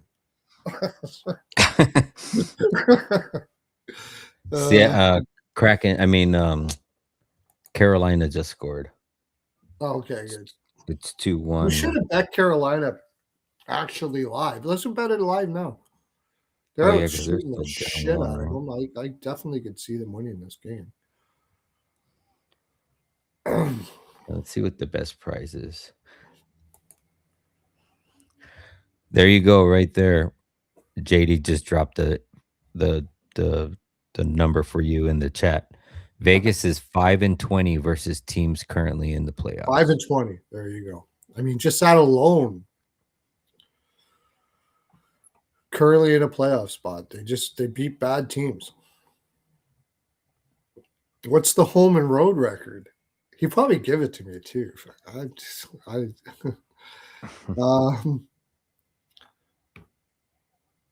Vegas has Detroit after this. Then they go home and they play Minnesota and Edmonton. I bet Vegas to miss the playoffs after that game at plus 2,000. Just a little cookie bet, but just to say I did it. Because when Vegas goes down, starts going down, they go down. They've only won 3 games in their last 10. Yeah. And once that slope starts slipping, you got Detroit next. That's no easy out. You got Buffalo, then you go home and play Minnesota and Edmonton, and you just heard that record against teams that are in a playoff spot. That it's a slippery slope. And how far ahead are they of people? Teams? They're not that far ahead.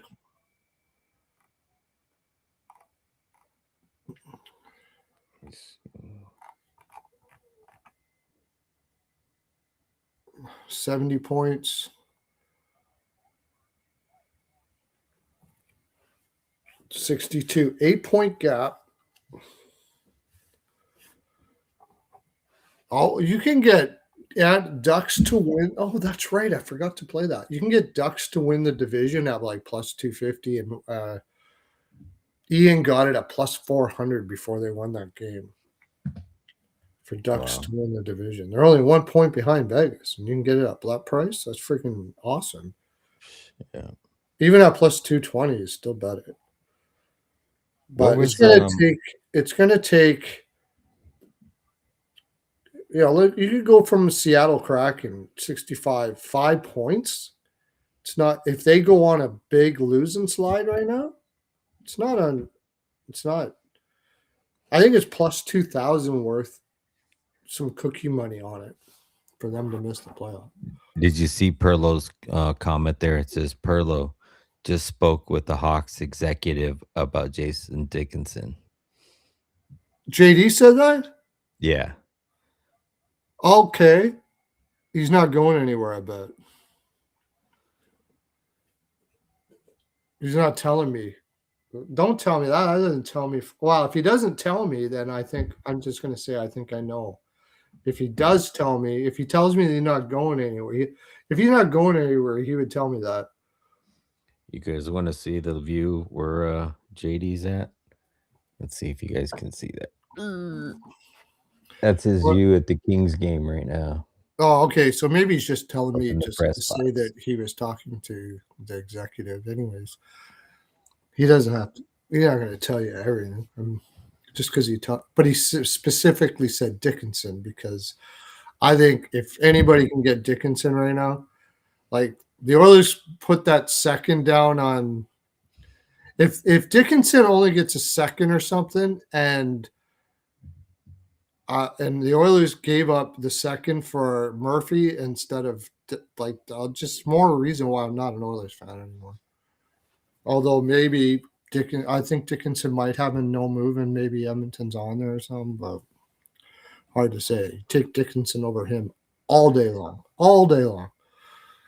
He also said Eccles got goals in Eichel, okay, yeah, Eichel in 6 of the last Buffalo games or something like that.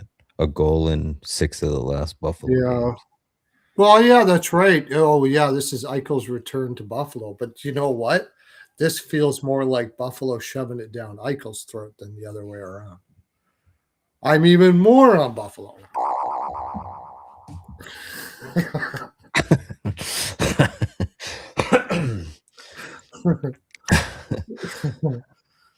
Yeah. This is Okay. the I this is see what I the mean? gag reflex I game. still haven't put that Winnipeg bet in yet. It's the gag reflex game for Jack Eichel. No. Oh, how many ins am I going to put on that game? I like it a lot. I I like might. it a lot. I like it. I like it. I like it.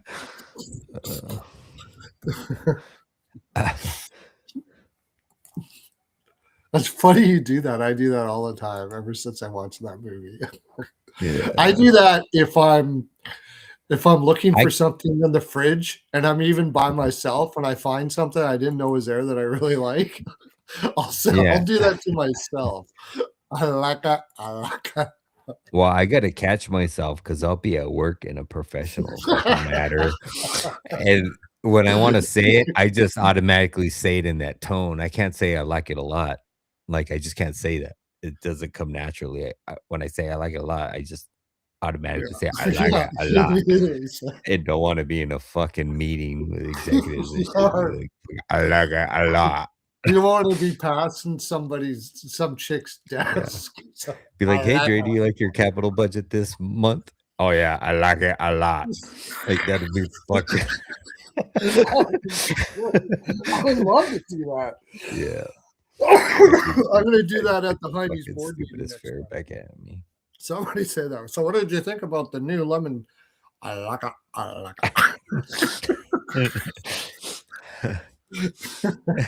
Hymes body lube. I like it it. a lot. I like it. That should be the next slogan, but I'm pretty sure we get copyright issues.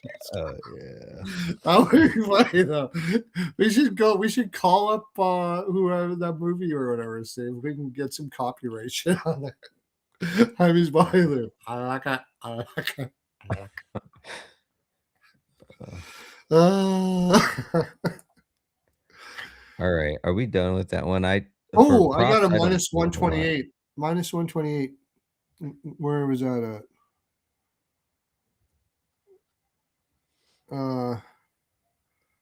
I think it's at Paul. What's that? Oh, Poly Market. Poly Market. I don't got that one. You gotta be invited to it. I tried getting a book on there, and it says you have to be invited. I'm like, I "Well, how don't in the have fuck it am I either, gonna get but invited?" I don't have it either, but our Winnable account has it. Uh-oh. And they look for the best bet, and it's Poly Market. Okay, I got it in. That's what she said.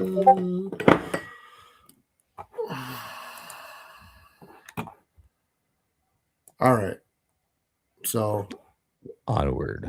we don't even know like you want to go team total over and then this is Buffalo, right? Buffalo first period, I would say too. Buffalo's turned in. Actually, even when Buffalo was losing last year, they were a really good first period team.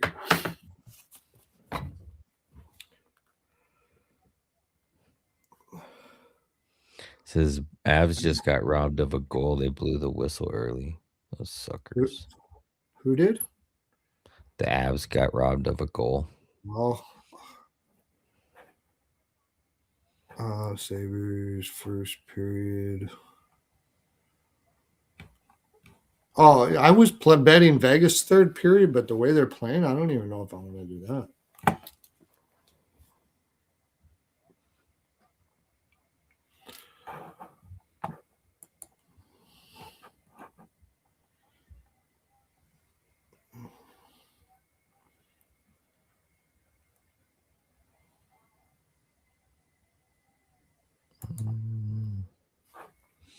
All right, I'm ready to go to the next one. It's my team.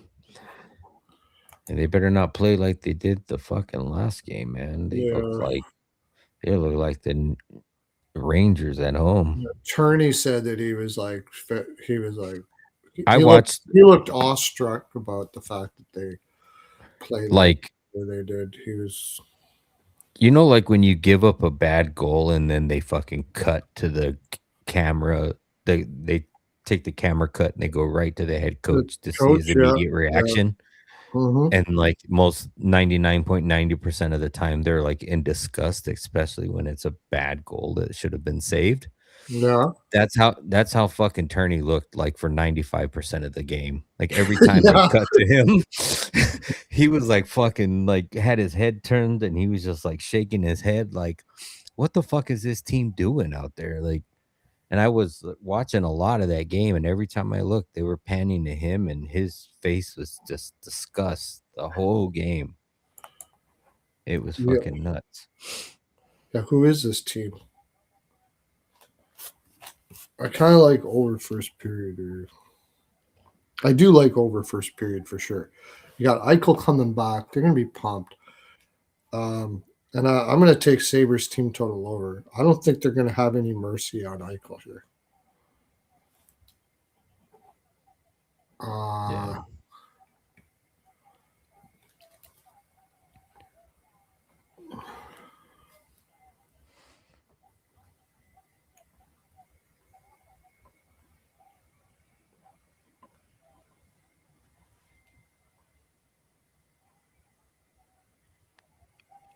All right, you want me to move on to the next? Yeah, I guess we didn't do props or anything on this one. Well, No, I looked at a few, but there isn't anything that really stands out.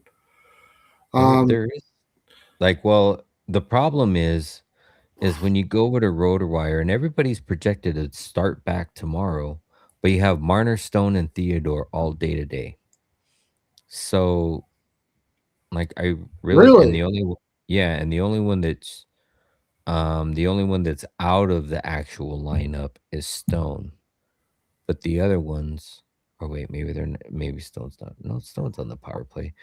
So I really want to see who's in the lineup for Vegas before I even look at a Vegas prop, but it would be Eichel according to JD's numbers there. It looks like he I'm shoots gonna on take them a lot. So, Krebs ATG X.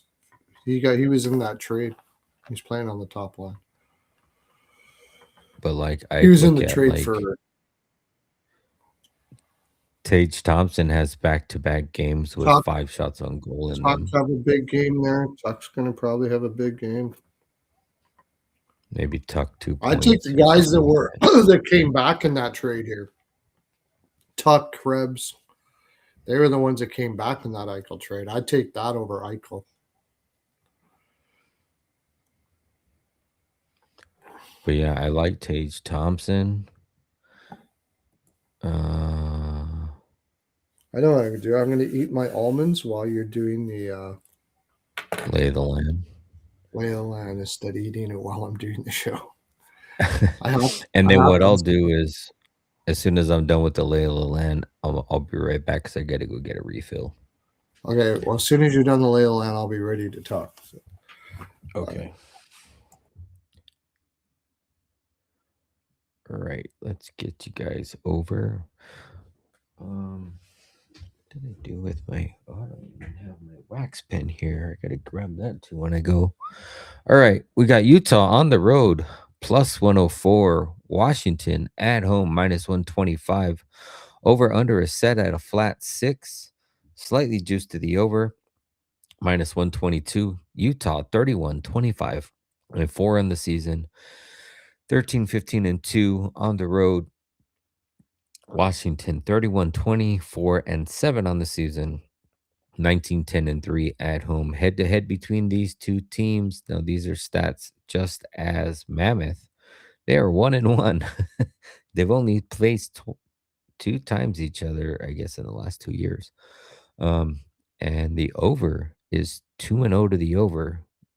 Last time they faced was February 9th of 25 last season, and it was 5-4. 5-4 Utah in Washington in a shootout. And the game before that was 6-2. So definitely two high scoring affairs in those two games. Utah's 5-5 in their last 10. 6 of those 10 have trended to the over. Utah's coming off of a 4-0 shutout loss at home versus Chicago.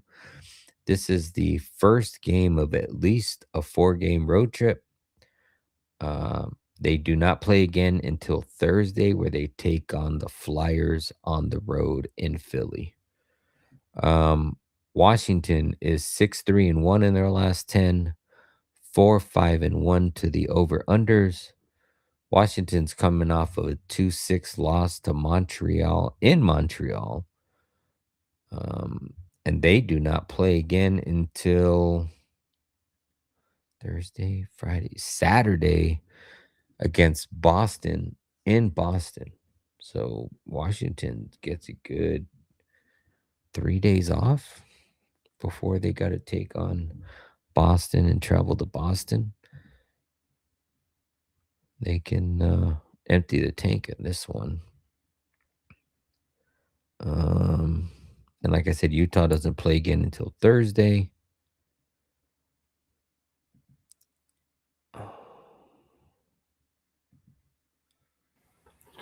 I take Utah after that performance. For Utah first period for sure. And then you got They're you got to figure they're going to come out barreling. He's a good coach, man. He's going to have those guys ready this time for sure. and then you got Washington on the other hand. They got barreled by Montreal. Yeah, so first period or both teams to score is probably a really good thing, and probably the over.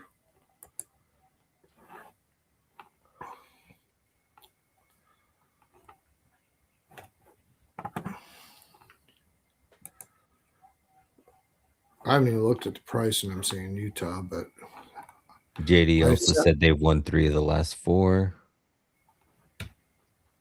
Yeah, and I mean, isn't this okay? Well, yeah, Washington just had that big emotional game. It's a loss where they'll be pissed about, but it's also kind of a letdown game. And they went from Montreal to Utah, so they're going to a random team out west after that Montreal loss to play one game, and then they're going to Buffalo. That's a terrible spot. This is Utah all day. Utah all day. Oh no, this this. Oh no, this is in Washington. I apologize. And it's the first of a 5-game road trip for Utah. They're still taking Utah. Yeah, and Caps don't play till Saturday. Utah plays on Thursday and Caps play on Saturday. Don't play until Saturday. They get 3 days off.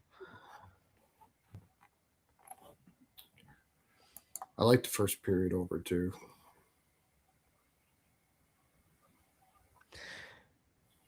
And this is a game the Caps have to win, right? Because it's like, oh, yeah.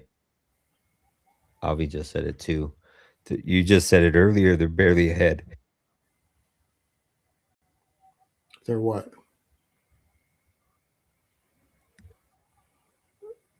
Who's barely? They're barely.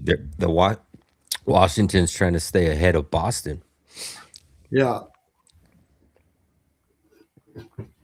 And oh no, they don't go. Oh wait, yes they do. They play Boston on Saturday. So not only do they got to stay ahead of them, but they got to play them on Saturday. It's a 3 day.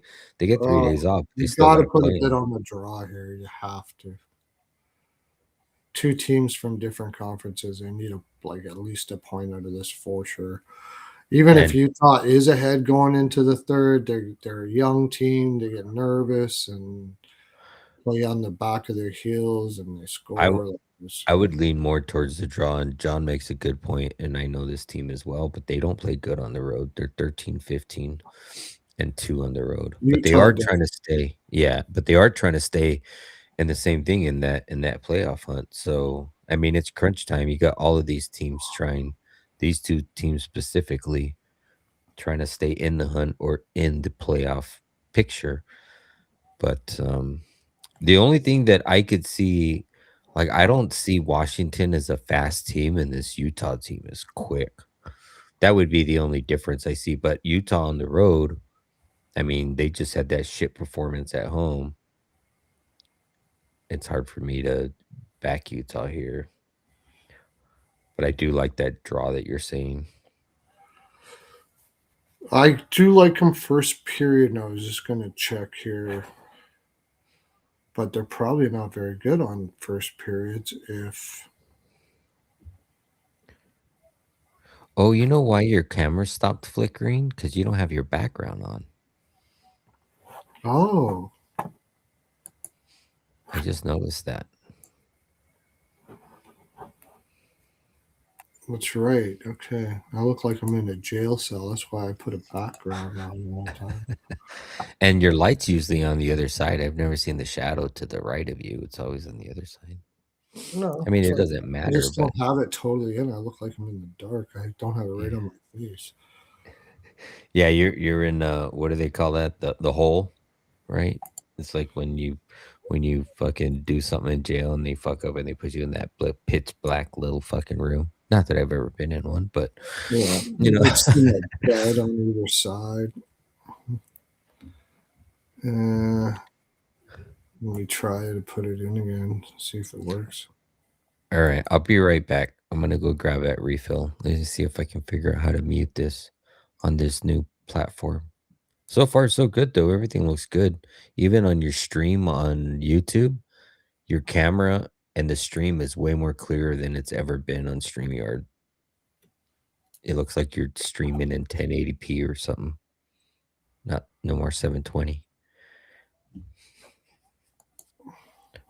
All right, I'll be right back.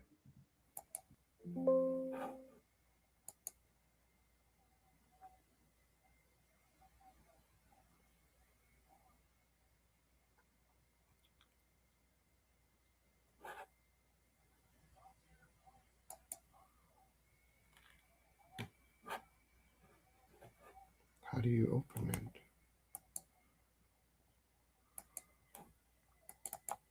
Do I double click it? It's not doing it.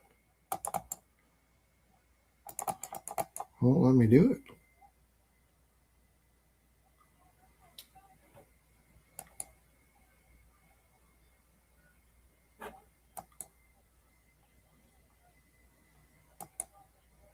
Won't let me do background.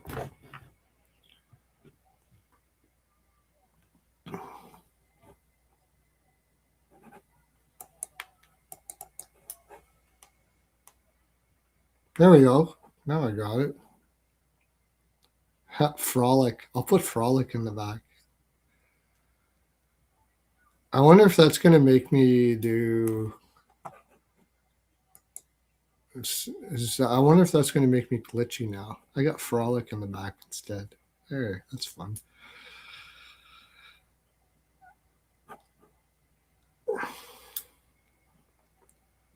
Anyways, yeah, I was looking at first periods.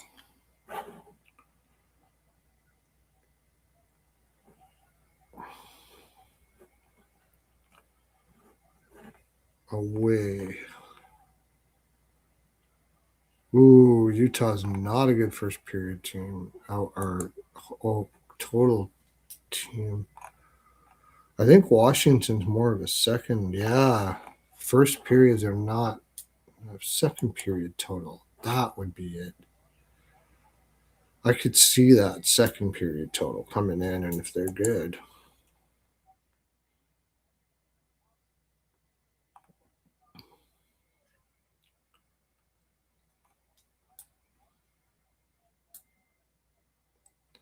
Yep.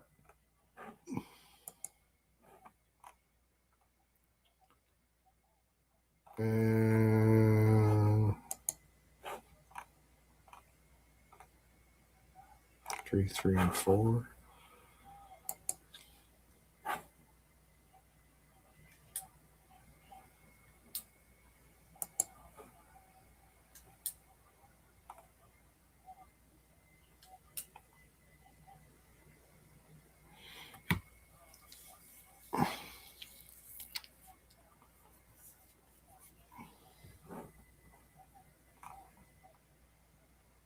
$11, $8, and 11 at home. Washington. Okay. Not great either one.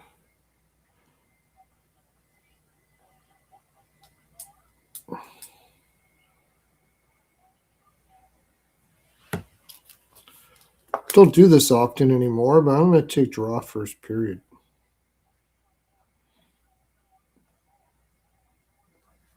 For a little bit. Draw first period. What's going on here?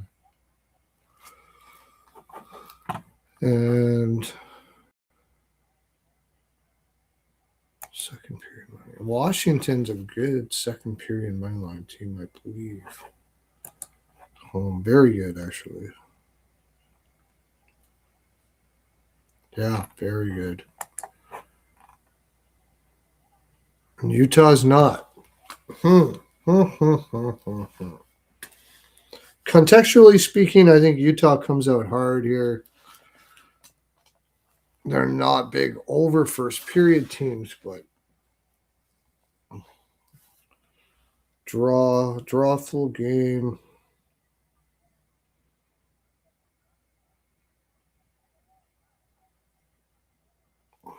How much is the draw?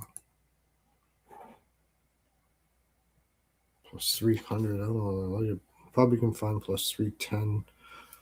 And I kind of like the over. You can get sixes out there.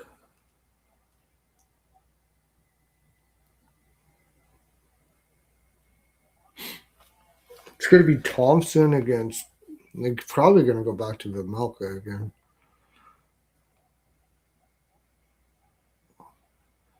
The thing is, Utah's a smaller team going up against Washington.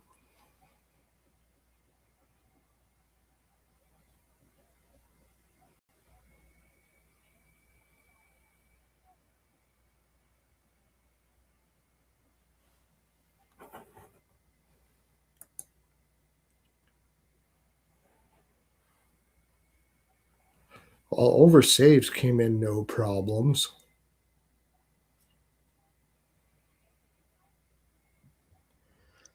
Your Dallas If bet's looking good. I would have known Anderson was going to be in when I did the show, my best bet would have been Anderson under saves. Out of doubt. The team total over for the Stars came in regulation. Duchesne, fuck, he got one. Did the Johnson get that shot that I needed?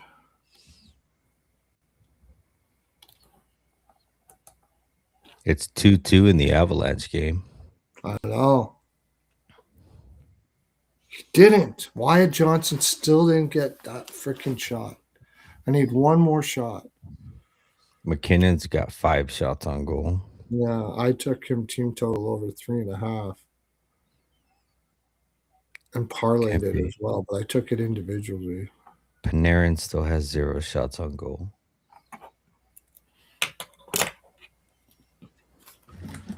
I like the over. I kind of like the over here. You ever have one of these? You can't really see it. It's called a pot shot. They're fucking cool. It's like if you have ever had a 5-hour energy drink, the little things that you can get like at Circle K or the gas station. It's the same thing, but it's just a shot of THC. The Every ones uh, these ones are 100 milligrams. So you take a shot of 100 milligrams. It's holy pretty good. shit, dude. The fuck? Yeah, the first time I had one, I was in California. I had to go visit a property up there for work. And I stopped at the dispensary and I bought a fucking um, wax infused blunt.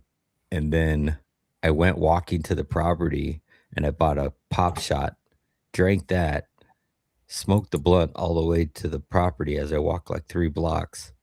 And I was fucking toasted by the time I got there. It was a good time, I'll tell you that much.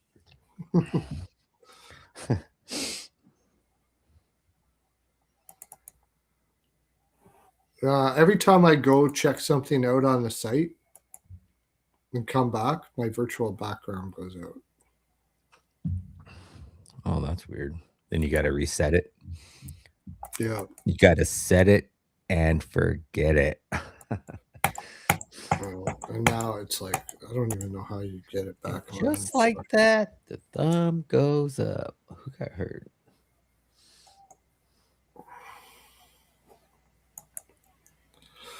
Anyways, so I got Utah money line first period. Over for the game. They're not good over first period team, but context tells me that Washington, they're both going to be desperate and they'll score in this game. Over. But normally they're not.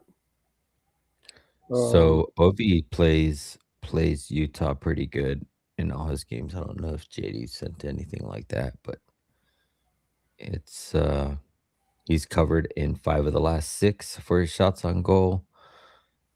Not too many goals in general, but lots of points. He had a 3-point game in the last time we played Utah. He's had 6 points in the last 3 games versus Utah. Who has? Ovi. Ovi, okay.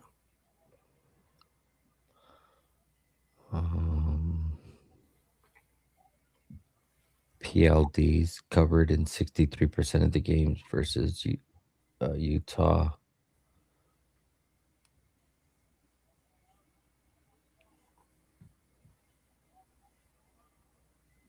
It's about all I like for shot props wise.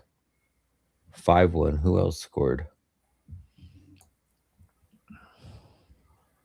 Tell me it was Johnston. Blackwell. Yeah.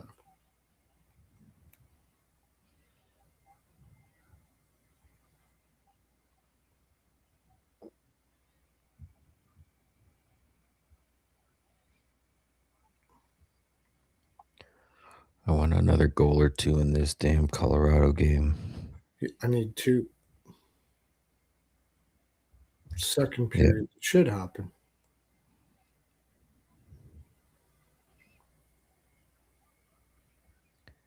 It'd be nice if Panarin and Kempe could get some shots on goal too.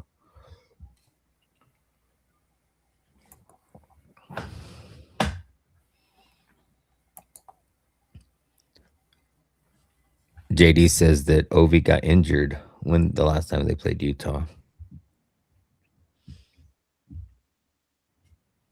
Oh, did he? Tom Wilson. We'll go back to Krause over shots. He's been Tom Wilson has had 4 shots on top goal line in if you 3 can of the get a last decent 4 price. games versus Utah. That's a ladder spot for me. Did Barrett Hayton get his shots from the end last time? Yeah, I might take that. 4 shots on goal in 3 of the last 4 games versus Utah. 1.5 line. I'll take a shot at 3 and 4. He's had 7 attempts in both of those 4 games.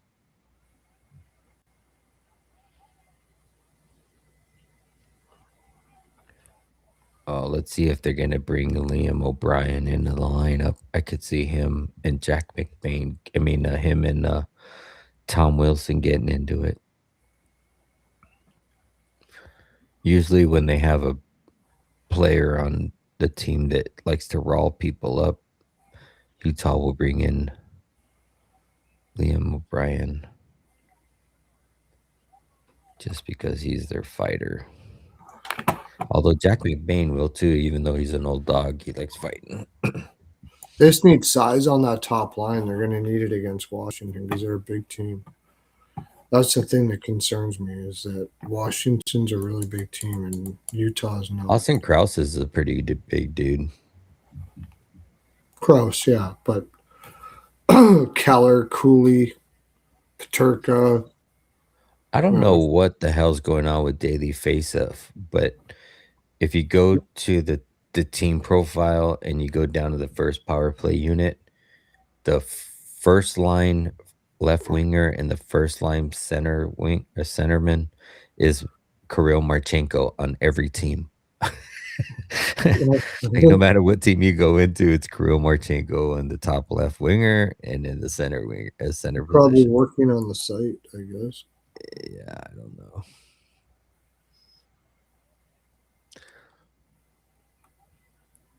Tom Wilson has not come back from the Olympics yet. Well, what the hell are they showing him in the lineup for? Well, Barrett Hayden didn't have any shots last time, so Kroos is 2, Gunther, but that was a bad game against Chicago. Tom Wilson looks like he's gonna draw in the lineup tomorrow, according to this. I never changed the freaking thing over to so people knew what game we were watching. And you knew where to timestamp?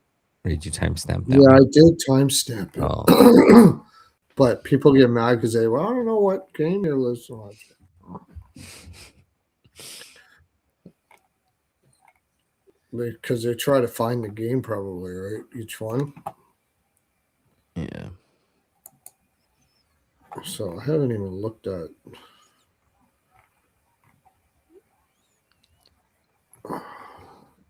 Well, they see they. It's funny. They only tell you the Utah. They don't tell you how their Arizona was. Oh yeah, you got to go over to a different site to see all of that. It pisses me off that they don't do that. I don't know why.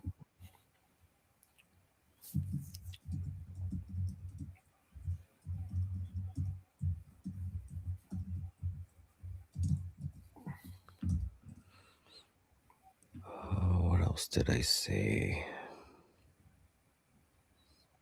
I don't think I'm gonna get to anything else in this game.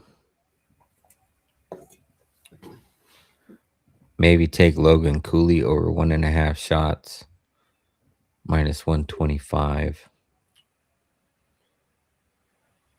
He typically shoots more at home, but this is his third game back coming from injury. Like, Oh yeah, they just had a long homestand too, right? But I mean, no, because it was split up in between. So they had Colorado, Minnesota, Chicago. yeah, and this is the first game of a 5-game road trip. Yeah, and they got Carolina, Florida, Tampa Bay. Fuck man, this is like their season right here. Carolina at home, Florida. I mean, okay, but then Tampa Bay right after that, and that's on a back to back. Like Utah's got to win this game. Well, Utah after this has Philly, and then Columbus, and then they got to play Chicago. Sorry about that. I was looking at. They got to play Chicago again. Okay, like, Philly, Columbus, Chicago. Okay, that's not as menacing. So they've got waxed 2 times in a row against Chicago. Yeah, they got because they're a young team and they take them for granted, especially after playing Colorado and Minnesota. Oh, we can beat Chicago, and then we're out the door and we're going out to Washington. That's what young teams have to learn how to stay focused and not thinking ahead and all that kind of shit like that. Yeah. Are you ready to move on? Yeah. Shots forward. Home 29 30. Yeah, go ahead. I gotta have. I gotta try to eat all. I don't even like these things, so but I have to eat them. I roasted them, and I have to eat them. So while you're doing the next one, I'll timestamp it right now. Chicago, Winnipeg is the next one. Yeah, if I gotta eat walnuts, they gotta be honey. I can't have Fucking sugars or anything like oh that. yeah. Yeah, so I put cinnamon Or and salted. I put cinnamon and I put in the oven. It's not bad. It's just not like Yeah. something I would purposely go and make. Yeah. It's definitely better than the unsalted ones. Like I would try to go crazy with unsalted ones, especially if you're putting flavor on it. But anyway, all right, Chicago on the road plus 134. Winnipeg at home minus 162. Over under is set at 5.5. Juice to the over at minus 118. Chicago is 23, 28, and 9 on the season, 11, 14, and 4 on the road. Winnipeg is 23, 26, and 10 on the season, 12, 11, and 5 at home. Head to head between these two teams, Winnipeg has won 8 of the last 10. 7 of those 10 have trended to the under. They have played twice this season, first on October 30th in Winnipeg, where Winnipeg won 6-3. Second game was on January 19th in Chicago, where Chicago won in a shutout, 2-0. Chicago is 2-6-0-2 in their last 10. 4-5-1 to over unders. Chicago's coming off of that big 4-0 shutout win against Utah, as I just mentioned. They do not play again until Friday, where they travel back home to take on the Vancouver Canucks. Winnipeg is 3-3-3-1 in their last 10. 6 of those 10 have trended to the under. Winnipeg's on a 2-game losing streak, recently losing to San Jose in overtime 2-1. Also, one thing to note, 4 of the last 5 has went to extra time. Winnipeg, they do not play again until Thursday, where they will play back at home against the Lightning. Uh,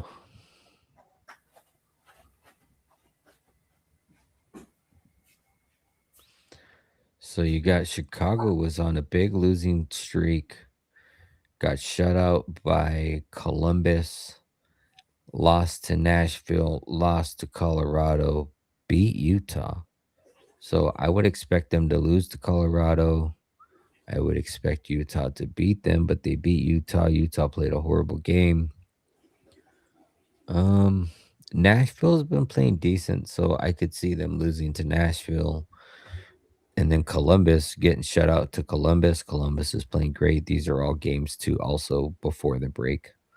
Um, Winnipeg, on the other hand, they just lost to San Jose 2-1 in overtime. Lost to Anaheim 4-5 in overtime. Lost or beat Vancouver in overtime 3-2. Then lost to Montreal, which is a game that they should lose. Montreal's playing great. And then they lost to Dallas 3-4 in overtime. So Winnipeg has been playing, I wouldn't say the greatest, but they're playing close enough to where they're trying to squeak out games or take games to overtime and then losing when they got to fucking clutch up. They clutched up against Vancouver, but in all these other games, they've been unable to clutch up. Chicago, they looked good about against Utah, and like I said, I watched a lot of that game. Utah was faster to the Chicago was faster to the puck. They gave them no time and space. Utah, they just looked better in everything in that game. It was crazy. Like I'm like, who is this Utah team? And then also I was like, who is this Chicago team? But tough to say if they could bring that back-to-back games against Winnipeg versus a team that Winnipeg owns them.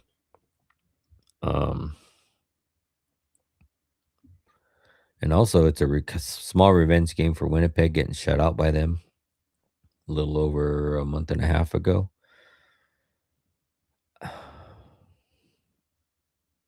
I don't think I could bet on Winnipeg. I don't know if I can trust Chicago to put two back-to-back games together. Total set at 5.5. This is a heavy under trend too, but I think a lot of it has been Chicago not scoring and just the type of team that they've been playing. They've been, and then Winnipeg has been great for the last couple of years. So that's where the 8-2 comes from. And then Winnipeg's had a great defense, and Chicago hasn't been playing great or hasn't played been a great team in the last couple of years. So Winnipeg's just shut them down in every game. Like a lot of Chicago's losses are one goal for Chicago. So, I mean, I would see Chicago coming high into this game off of that big win against Utah. I would almost be, oh man, I'd hate to take a team total under against Winnipeg, but I think if Winnipeg wins this game, it's going to be like 3-2, 3-1. I could, I could see Chicago not getting 3 goals, playing the under 2.5. I mean, let me see. One. I mean, even in Chicago in that win, it was a 2-0 win. They didn't even get to three. One, two, three, four, five, 6, 7, 8. So Chicago has had 2 or less goals in 8 of the last 10 games. And ironically, 2 of the last 3, they've gotten to three. But that first game was on October 13th in Winnipeg. And then they only got to 2 in that win. So who's going to be in net? Or I should look at some comments. I haven't looked at any comments. Feels like Buddy said that. feels like another draw to me. And this is also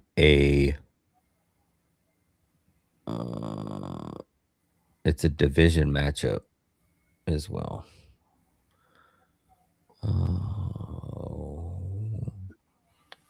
Jets have gone to extra time in 4 of the last 5 years.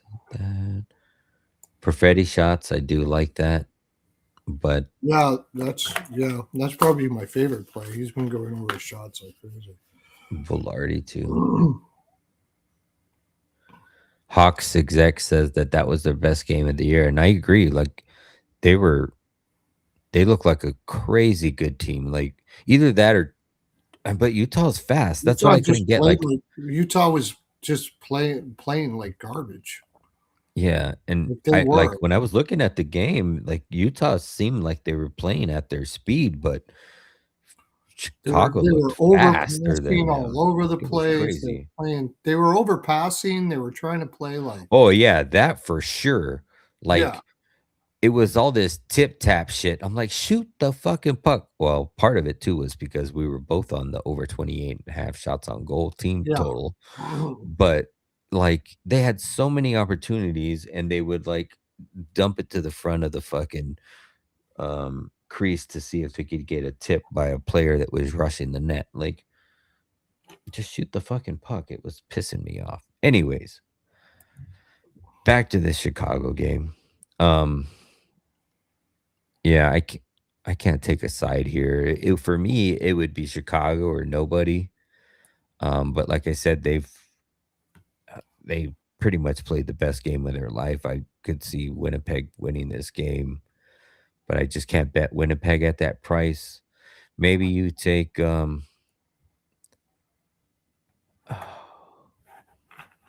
I was gonna say maybe you take Hellebuck's saves under, but the way that Chicago played the last game, if they have another game like that, they're gonna put up 25, 30 shots.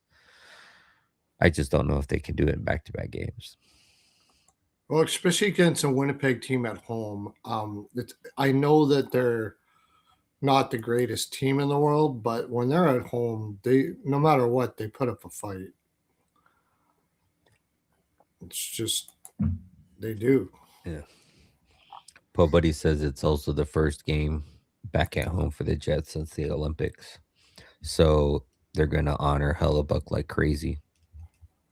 Yeah, I mean, you might want to look at Chicago first goal, first period, because maybe Winnipeg will be a little bit distracted from They'll that. Or they'll probably have a big ass ceremony and all this other shit.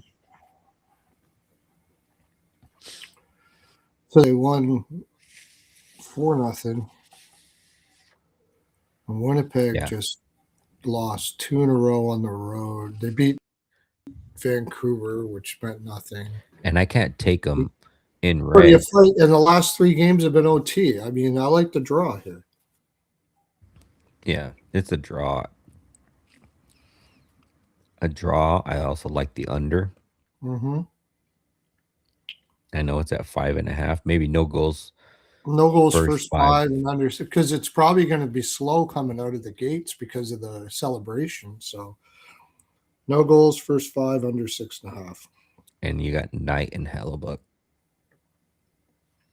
Yeah, Knight and Hollaback. I mean, Winnipeg has no pop. Chicago usually doesn't. They have been a little bit though. Or have they? No, not really. They got four against a Utah team that thought they were going to go in there and do little fancy dingle. Like, they obviously underestimated Chicago, and they thought they were just going to, yeah. Yeah, I didn't think about that, but JD makes a good point. He says the Canadian faithful will boo Hellebuck because No, they won't. No, they won't. They won't boo Hellebuck, and they won't boo Hellebuck. No, they'll they won't do that in Winnipeg. No, especially Winnipeg. Winnipeg's a very conservative place. Maybe if it was in Toronto, but not going to boo their own player. No, you won't do that. 6-1 Dallas. I should have took that team total over higher too. I split it up. But I got Wyatt Johnson over shots though, and I had a full unit on them and McKinnon at plus 176. So that's nice. Nice. Panarin still fucking 0 shots.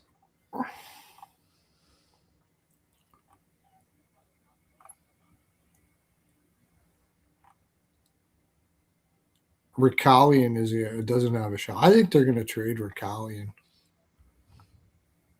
for like maybe that. I don't know. Like if they want to add, he's a guy, but no matter. Let's go to the next game. JD said he was joking.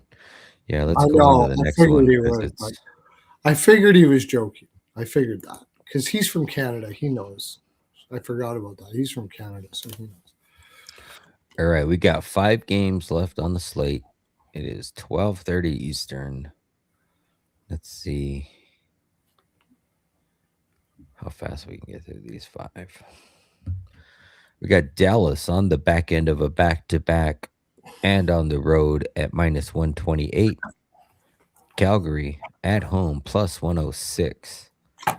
Over under is set at 5.5. Pretty much a pick 'em there. Dallas is 23-12. I'm sorry, 27-12-9 on the season. 15-6-6 on the road. Calgary is 24-28-7 on the season. 15-10-4 at home. Don't forget to change the game there on the graphic so your peeps don't get peeped off at you. Head to head between these two teams, they were an even 5-5 in those last 10. 8 of those 10 have trended to the over. They have played once this season back on November 22nd in Calgary, where Calgary won 3-2 in a shootout. Dallas is 9-1 in their last 10, even 500 on over-unders. Dallas is coming in on an 8-game winning streak. 2-game winning streak since the break, beating Seattle 4-1 at home and beating Nashville at home 3-2 in overtime. Dallas does not play again until Friday, where they travel back home to take on the Colorado Avalanche. Calgary is 3-5-1-1 in their last 10. 7 of those 10 have trended to the under. Calgary is on a 2-game losing streak. most recently losing to Anaheim in Anaheim 2-3 in a shootout, also losing to LA in a shutout 2-0. They do not play again until Thursday, where they play back at home against the Senators. As far as netminders, and who are they guessing at in this one? Looks like, oh, you got Casey DeSmith because Dallas is on a back to Yeah, back and he's already confirmed. And it looks like it's going to be Dustin Wolf for Dustin Calgary. Wolf. Yeah,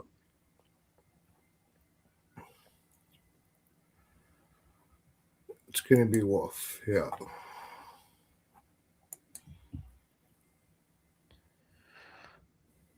kind of all over the place because they do play a lot of draws. Yes. And Dallas only had these 2 games on the road, right? Yep. Calgary team total under.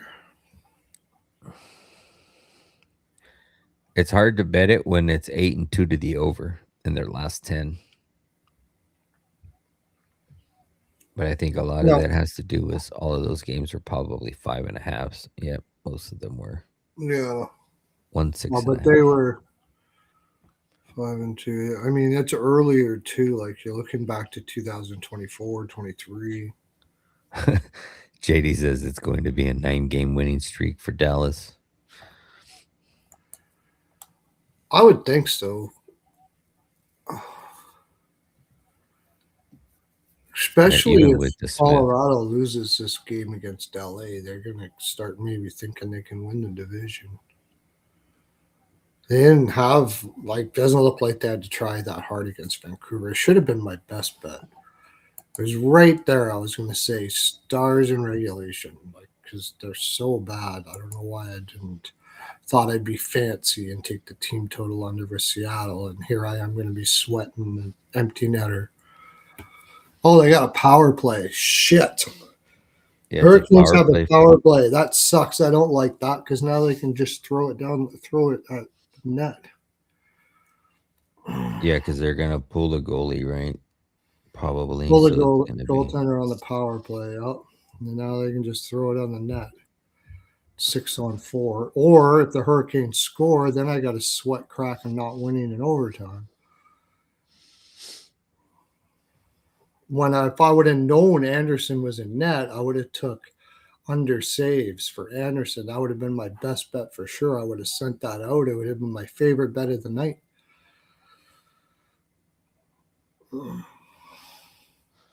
They tried throwing the empty netter and they blocked it.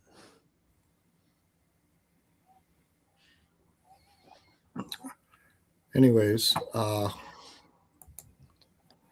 Yeah, I think you're going to get more dumps than you will try to get empty netters.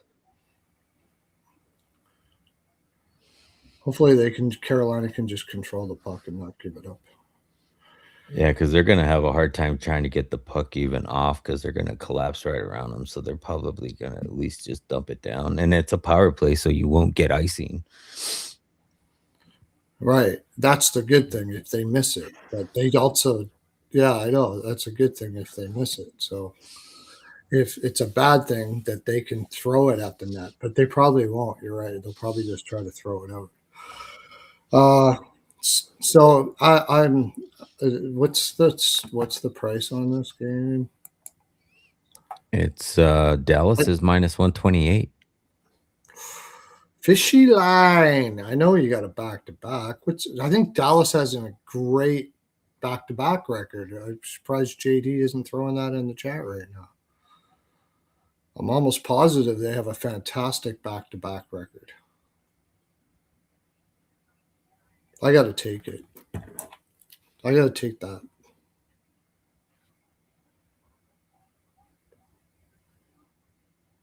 They're going home to play Ottawa. It's not really a look ahead. It's an out of division team, and it's a few days away. Yeah, you got the under.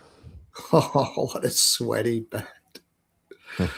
I could have just took Dallas in regulation. I didn't even have to think about it, but that's I think that's 14, 13 best bets for the show in a row for me.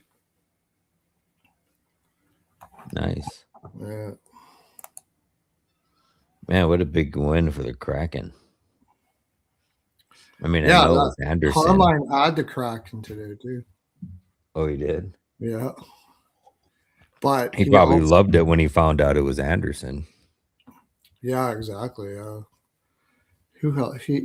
I think he who else did he have? He had another dog too. Uh, anyways, we better get going on this because it's going to Yeah. be in the morning. Yes. Stars money line. I know the Stars. Oh yeah, I think Calgary's like a shitty ass second period team. Really bad. Yeah, I like Dallas and I like Oh, he had the Rangers. He wasn't too far off. That's weird. I mean, I also maybe like I would lean the under in here. I know you said you like the over. The No, I didn't head-to-head say that. matchup is the over. You know, it's Yeah. 8-2 to the over. If Their you like head-to-head the matchup. under, I would you I would do Dallas money line under 6.5 because the line's 5.5. I could But definitely see that. I like that that. might be a little sweaty for me. It's minus 128, but um So JD says Dallas is 7-2 on the second half of a back-to-back and 7-2 to the under. oh there you go. There you go. Let's guess that. And I mean, More music to my ears. geez, are you kidding me? DK has minus 120 for the Oh, Stars. for the Stars. The stars are bright, big and white, or however it goes. In the town of Texas, however that shit goes. Oh, there's a lot of 120s. MGM, Bet 365, Yeah. Bovada, lots of 120s. Fanatics. No line on Sports Trade, but it's probably so. I've been using Sports Trade. It's the only one that I still have outside of those other ones. Um, but it's like the fucking stock market. Like after midnight, the fucking book closes and you gotta wait till 6 a.m. to put bets in. You can't do any bets overnight. It's like the fucking stock market. It says the market is now closed. I'm like, what kind of shit is this? But I've been finding pretty good money line bets in there, so I've been using it quite often. But yeah, I mean at minus 120, what did I say yesterday? I said I'll fall on the knife with the Columbus team. If it's gonna happen, it's gonna happen. And I feel the kind of the same way with this Dallas team tomorrow. They Yeah. had a 6-1 win. Like I didn't watch the game, but I could see them maybe The only thing you're a letting off the little gas worried in third about is period. it coming in fat. And Calgary always gives an effort. Yeah, that If you're they going do. to take Calgary, take them first period because Dallas has a tendency to be a bad first period team and come back. Here's another good number to the under that JD just put in the chat. Flames are 9-1 to the under when facing a team that has a goal differential of plus 0.40 or greater. So I'm assuming that Dallas has a goal differential over 0.40. Oh, Dallas actually isn't too bad lately. First periods. What have you done for me lately?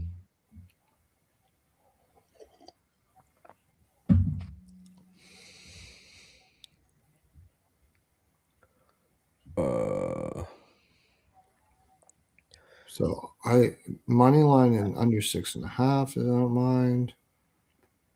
Um, you could probably get away with no goals first five too. maybe. Dallas should still have their legs, and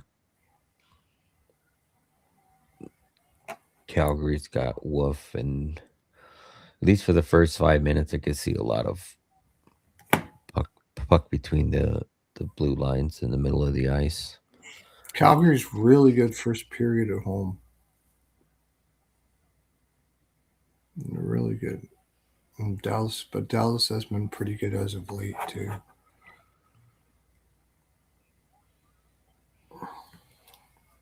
Which way do I want to do this? So I'm going to take Dallas money line anyway. So I'll put a little bit on that no goals first 5.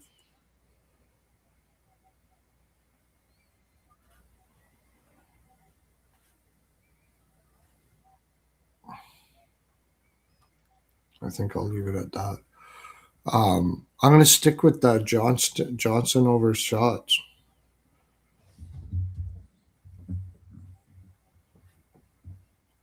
Because as long as he's up on that top line,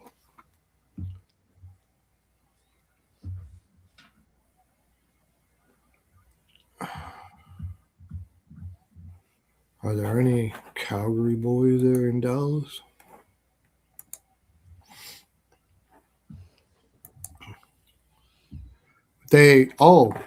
Coleman for a goal. Coleman's from Dallas.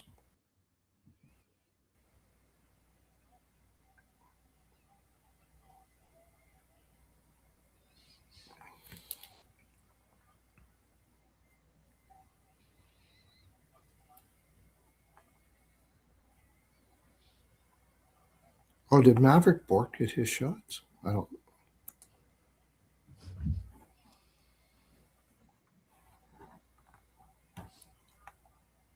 Still 2-2 in this Avalanche game. McKinnon's got 8 shots on goal. Absurd. Yeah, I had no problems getting that. Panarin still I has know 0 we need 2 goals.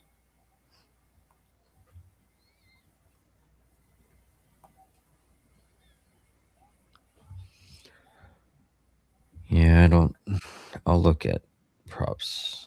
This one, you don't got a whole bunch of props because Dallas is on Bork that got his back-to-back. shots. Nice.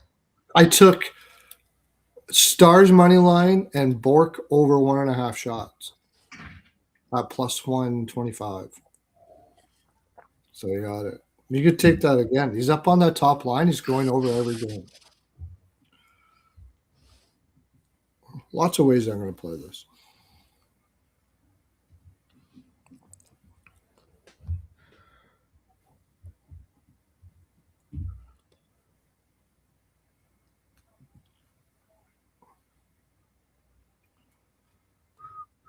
And the way Calgary shoots, I mean, Dallas is a kind of a shot suppression team, but I mean, I wouldn't mind looking at possibly DeSmith over saves as well. Yeah.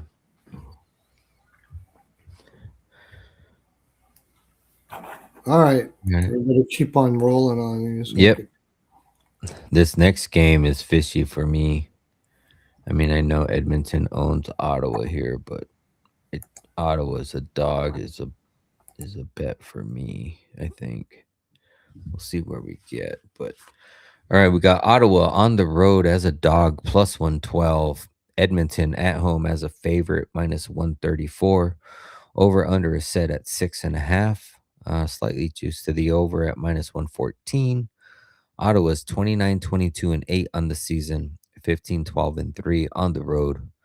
Edmonton is 29-24-8 on the season, 15-10-4 at home. Head to head between these two teams, Oilers have won 8 of the last 10. 6 of those 10 have trended to the under.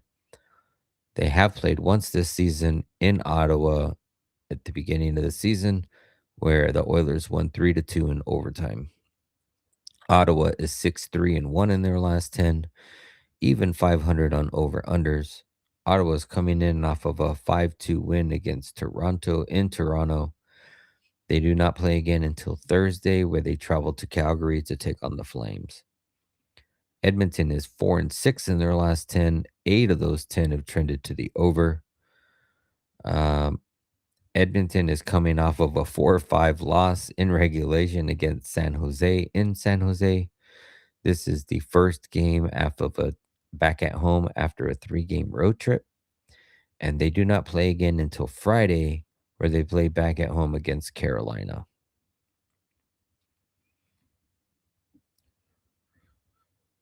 So you got Edmonton, first game home off of a 3-game road trip after the break. You got Ottawa,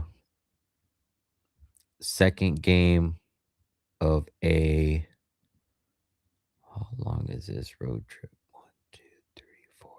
Second game of a 5-game road trip. Um, 6 of the last 10 have trended to the under. The first game this season trended to the under, but Edmonton is on a 8-0-2 trend to the over, and Ottawa is an even 5-5 in their last 10 in over unders. The line is 6.5, and it's slightly juiced to the over. I would have to agree with that. I think this is an over game. If I it's an like over game, Ottawa's. then if it's an over game, I think Edmonton wins. You got to remember, best shot suppression team in the league right now, Yeah. Ottawa. I mean, but Edmonton can score 3 goals on 10 shots. Not they're one of the highest volume shooters in the league, and Yeah. Ottawa took Carolina is the second or third, and Ottawa kept them to 19 shots twice. They So kept JD Toronto. says Edmonton 10 consecutive games with a combined 7 or more goals. Edmonton is 28, 21 and 8 to the over at home. Yeah, I know. Yeah, I know. It's. I don't think this is the one though. I like just Ottawa. I Fuck all do, the other except for the fact that they just played Toronto. That's the only thing I don't like about this game is that they just played Toronto. But I mean, Edmonton's won one game in their past 7 or something like that. Um, they just made a trade. I mean, that's good, I guess. Come on, somebody score here. I don't care which one. I prefer LA because I do have a little bit on the coach bump on LA. It's the only thing I don't like about this game. I over first period or both teams to score first period maybe. Um, Toronto, Edmonton to score the first goal in the first period. It's this is a tough spot for Ottawa. Tough spot. You're going from Toronto to Edmonton. Just one against Toronto coming in, but they're not. They can't be satisfied because Mm. they've got work to do here. I And agree though. Ottawa's I would take Ottawa too at plus money. and Ottawa's had 2 days. Even though they traveled, they've had 2 days off. Like this is their second day off. Um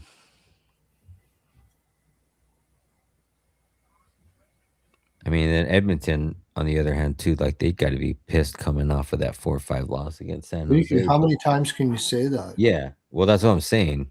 That's why I'm like, they got to be pissed, but I'm still taking Ottawa. Yeah, I mean, how you can say that how many times in the last, however, they got to be pissed, and they still didn't Yeah, win. Their defense has been trash. Like it's defensive, definitely their I think def- Ottawa. Like if Ottawa's playing full bore here, the way Ottawa plays defense now, it's gonna be Mhm. really tough for Edmonton. Like they have a hard time against these shot suppression teams that are all over your ass, every all over the ice. I'm taking Ottawa. I'll take a chance that they're not coming in after. I mean, it's not really a letdown. They got to win all these games. And last year, if you remember, they showed that they can go on a run on the road. That's why I took them to make the playoffs. So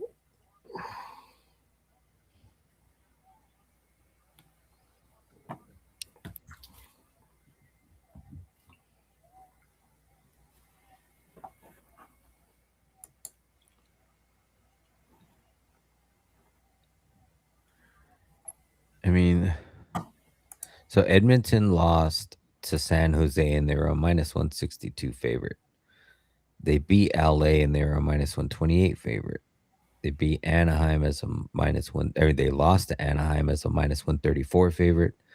They lost to Calgary as a minus 137 favorite. They lost to Toronto as a minus 192 favorite. They lost to Minnesota as a minus 120. That minus 130 number is a sweet spot for them to fucking lose. Like, I know they're scoring a lot, but Ottawa's, like you said, has been shutting them down. Like, How are I they mean, going you to could see play it when as a they're not playable nine on scoring both a lot? sides. How are they You going to could, play when they're not scoring a lot? I mean, yeah, they too have not been allowing a lot of shots in a lot of these games, and mostly because their goaltenders, a lot like they're getting the goaltenders getting scored on. yeah, Edmonton had Ottawa had 40 shots on Toronto, but I mean, even I think Philly had shots. They give up the most shots in the league by far.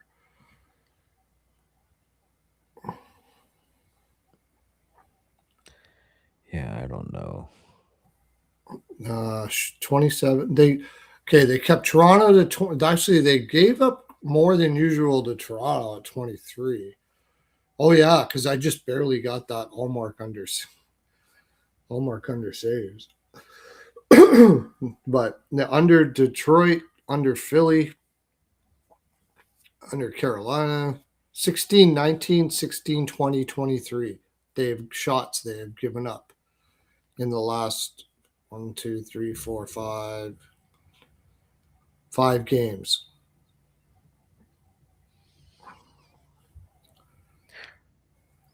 I need Lankinen for another shot. I need Panarin for 2 more They gave up shots. 27 to New Jersey. That was a while back though. 31st. 18, 20, 19, and 26. I mean, if Edmonton can put them up, man. LA 37, 39 against Calgary. The biggest problem here is Ottawa has a tendency to get into penalty problems. And that's where the over might come in. Yeah. We can't take penalties against Edmonton.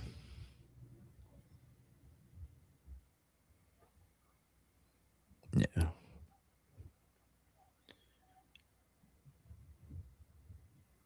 And both of these teams are equally good at home as they are on the road. Ottawa's got 15 wins on the road. Edmonton's got 15 wins at home. Edmonton's got 14 wins on the road. Ottawa's got 14 wins at home. The only thing that is got me hesitant is Edmonton owning this matchup 8 of the last 10. But different Ottawa team. yeah, Ottawa's been shutting teams down. Edmonton's been scoring. So it's going to be the grade of who can stop who in those. Either Edmonton's going to be able to score or Ottawa's going to be able to shut them down. But to your point, if Ottawa takes the 5-on-5 play uh, out of out of it and their penalties, like Edmonton will eat them. So yeah, and we'll see how it. I'll see I how don't it think goes. they'll eat them, but they're gonna they're They'll probably give gonna up more give up goals. Yeah, like goals. Yeah. go to the over, and I like the over for that reason. But I think their trends to the under. Yeah, 6 of the last How 10 have many went to the shots are under, you gonna get on Ottawa? and the last 2 have went Gonna be under. Allmark. Edmonton's gonna play. Is it gonna be Jari? It Oh looks like it. please, huh? It looks like Jari. Oh fucking over, man. Ottawa and just yeah. Ottawa team total over. Fucking over. Ottawa team total over. could you get a decent price on a team total over for Ottawa? They only need like 23 shots to get 3 goals. That's I it. mean, you should because they're the dog here. Yeah. Might Yeah, be my. over 3 is minus 114. There we go. Ottawa team total over 3. I like that better than the money line. Minus 114. That's going to be my favorite bet on this one. Jari and net, instant 3 goals. At the least, you'll get a fucking push. At home, when he can't play under pressure. He never has been his whole, like, pretty much his whole career.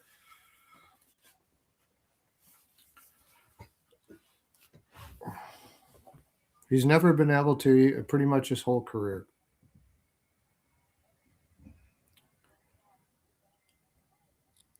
Let me see what his numbers are versus Ottawa.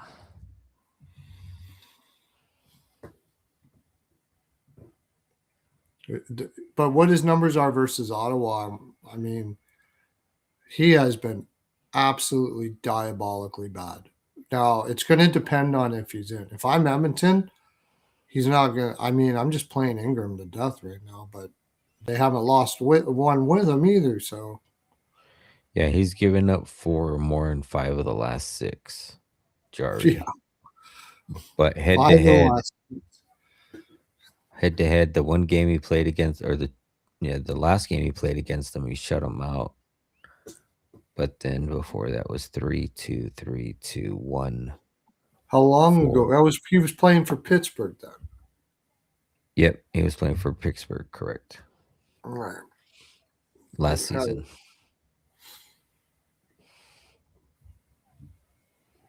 So more reason why they're going to put him in here because they're going to see, oh, he's had good numbers against Ottawa. Maybe we'll be okay.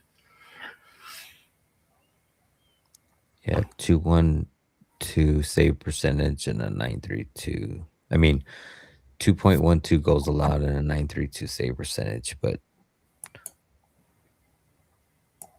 as of late, he has a 3.93 and a 0.860 save percentage.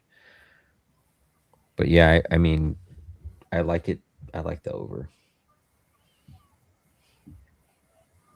I would lean at Ottawa here, but it's going to be a track meet. And I don't want to see Ottawa getting. Jari's 15-3 versus Canadian teams on a Tuesday in Alberta.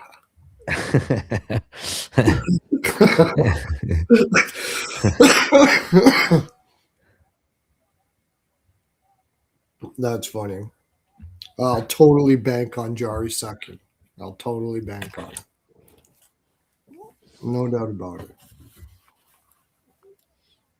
Now I can see the over maybe. Yeah.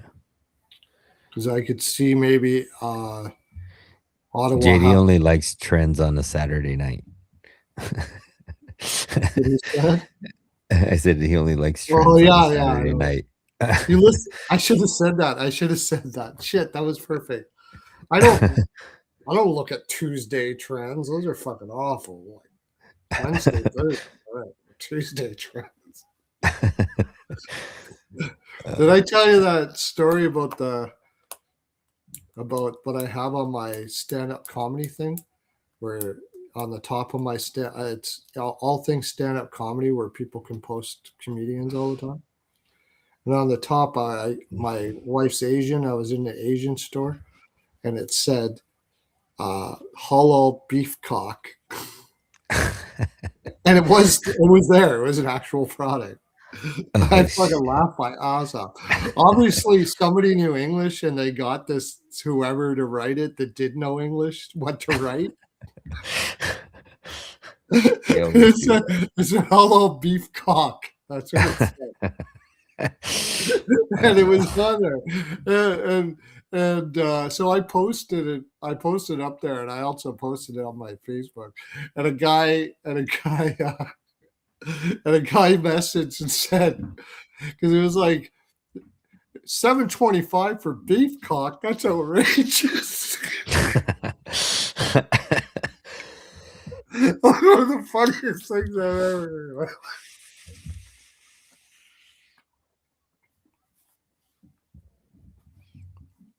I'm done. I'm Yeah. in the wrong chat. Have a good one.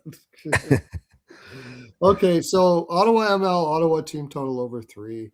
Not really gonna. We gotta bail through these. So I'll look at. We'll just look at props tomorrow, unless something just jumps right Yeah. out. This one's another fishy line, in my opinion, but I know Minnesota owns this matchup. We got Tampa Bay on the road, minus 132. They are on back to back losses, too. Minnesota at home as a dog, plus 110. Over under is set at a flat 6, pretty much a pick 'em there. Tampa Bay is 38-16-4 on the season, 19-6-4 on the road. Minnesota is 35-16-10 on the season, 17-7-7 at home. Head to head between these two teams, Minnesota's won 6 of the last 10. They're an even 5-5 on over unders, although the last 3 games have went pretty high over 10, 6, 8. Tampa Bay is 7-3 in their last 10. 6 of those 10 have trended to the over. Tampa Bay's coming in off of back-to-back losses, losing to Carolina 4-5 and getting their ass whooped by Buffalo 2-6. They do not play again until Thursday, where they travel to Winnipeg to take on the Jets. So Tampa Bay is on the first game of a 4-game road trip. You have Minnesota is 7-2-1 in their last 10. 8 of those 10 have trended to the over. Minnesota is also back-to-back losses, losing to Utah 2-5 on the road and losing to St. Louis at home 1-3. Minnesota does not play again until Friday as they travel out to Vegas to take on the Golden Knights. One thing we didn't mention about that Winnipeg game, Mhm. it's Taves playing against Chicago.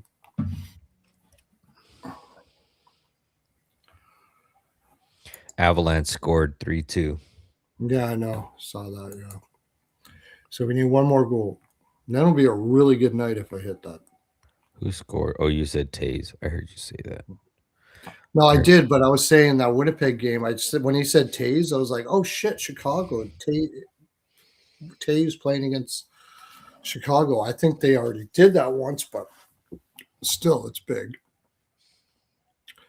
Winnipeg will play hard. Yeah, I didn't That even see puts what me on JD put Winnipeg. on That there. puts me on Winnipeg in that game.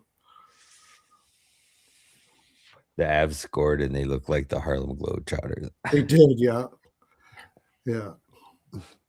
You got to replay that and then just play the music in the background. Okay, Tampa Bay Mini. Yep, This is an interesting game. Now, this is an interesting game. Cap. it is. I could see this. Over. Mm-hmm. Going Yeah, like back I to said, though, over. Just because it was one game on a Sunday afternoon, I'm look at the series history. Holy fuck. 6 yeah, the 5 last 3. 6-1 4-2 5-4 6-2. Oh, that's Tampa. That's Tampa. Last 1, 2, 3, 4, 5, 6 have been over for Tampa.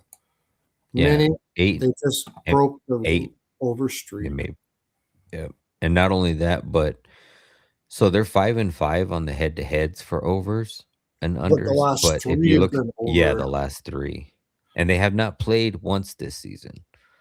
So this will be the first game. The only thing that I'd have to look back, but I know historically Vasilevsky doesn't have very many bad back-to-back games. Like I know there was probably a season or 2 where all those numbers got screwed up because he was losing back-to-back games, but outside of those numbers, Yeah, I think he very historically he seldom. was, He'll probably. yeah. And losing to Buffalo the way he did he get yanked in that game? They should have left him in, right? Yeah, they did. Yeah, he did. No, he He got did it. yanked. Oh, he didn't get yanked. I He thought he played did. 20 minutes. 9 saves, 5 goals allowed. It doesn't happen very often.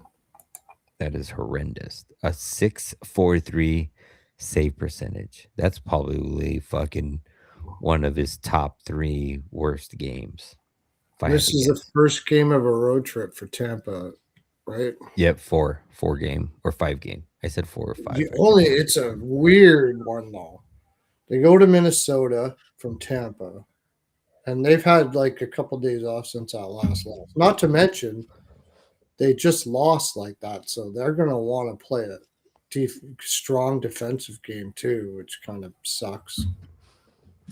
They're gonna blame their defensive play on it, even though it was kind of Vasilevsky. Um,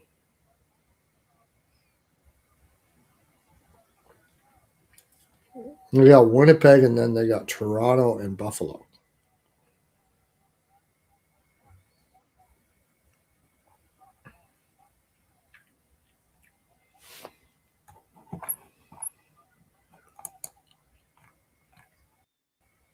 Minnesota's on the road after this against Vegas and Colorado, and they just lost to St. Louis and Utah.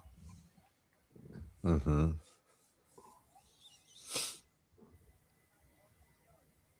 They won that game against Colorado, and it seems like they kind of let down.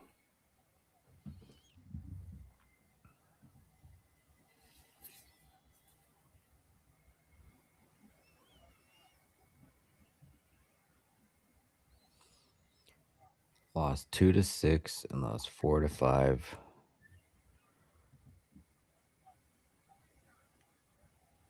I mean, in looking back at like both teams, they both have good wins under their belt. Like, yeah, they've had some like okay, Tampa Bay, the 2 games that they've lost recently, Carolina and Buffalo.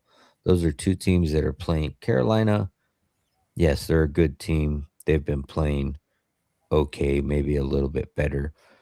But Buffalo's been playing great and they lost to them. So then you got Minnesota. Okay, the shitty loss to St. Louis. That's a bad loss. Lost to Utah. Utah's been playing great. So that's I'll give them a pass on that one. But then beating Colorado, okay, they beat Nashville. That should be somebody you beat. Beat Montreal. They're playing good. Beat Edmonton. These are all before the break as well. But they got good wins under their belt. So I think this is going to be a close matchup. I don't know if I'll get to a side. I'd like If I to was draw. leaning aside, I'd take Tampa Bay, but I don't like them at -132. I mean, on the road, they're 19-6-4 on the road. They're definitely slightly better on the road. Minnesota's pretty much equally good at home as they are on the road. They have less losses at home. The question is Minnesota on a slide and coming down to earth a little bit? I'd rather bank on And Vazzy not having back-to-back Minnesota days. is again, like I always wonder about this when you have a team like Minnesota who allows as many shots as they do, and they rely on their goaltending so much. I mean, at +125, I can only take Tampa Bay here. No, it's not plus Yeah. 125. What is it? -130. Oh, Tampa is shit. You almost want to take the Wild at that I would price. I mean, I like Vazzy to not have back-to-back bad games. Yeah, I He's gonna be know. looking for a bounce back. Um, then also Buddy just said Wild's playing their 4th game in 6 nights, and they Mm, looked gassed versus St. Louis, so maybe they're still gassed here. And who's gonna be in net for Minnie? Is it gonna be the kid or is it gonna it's be gonna be it looks like Gus. it's It's gonna be Gus. Yep. Gus. Yeah. Like, I would lean to the over with that trend, but I I know Vazzy just gave up 5 on 9 shots, but I Mm-hmm. could see him fucking being a wall tomorrow. It's a tough game. Draw plus 310. The way Is there a Tampa trend with that? and the thing is, Tampa doesn't have bad games like that. When Tampa comes off of a bad game, they come correct the next game. Yeah. The last time I see him playing bad was when they had all that, like half the fucking players out the lineup. Point was out. Yeah, and they weren't even playing bad. They just didn't have the horses to be able to. And the beginning of the season, they got off to a rough start.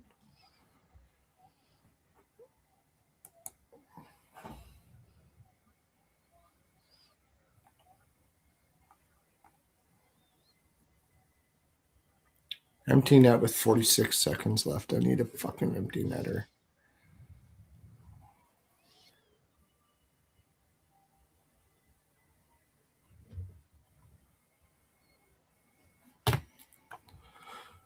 Tampa's in a really good spot too. Like,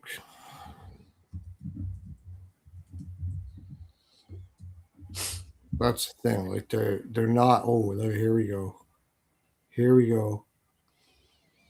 Tripping. Fucking. They got a power play. That's no good. Who Colorado got a did? Colorado got a power Ah, play. This ain't going over. yeah. It There's was only an 30 easy. It seconds was going to left. be an easy empty net, and he fucking tripped him. This ain't going over. Colorado's not even going to try to score. They're just going to rag the puck. All right, JD. We'll see you.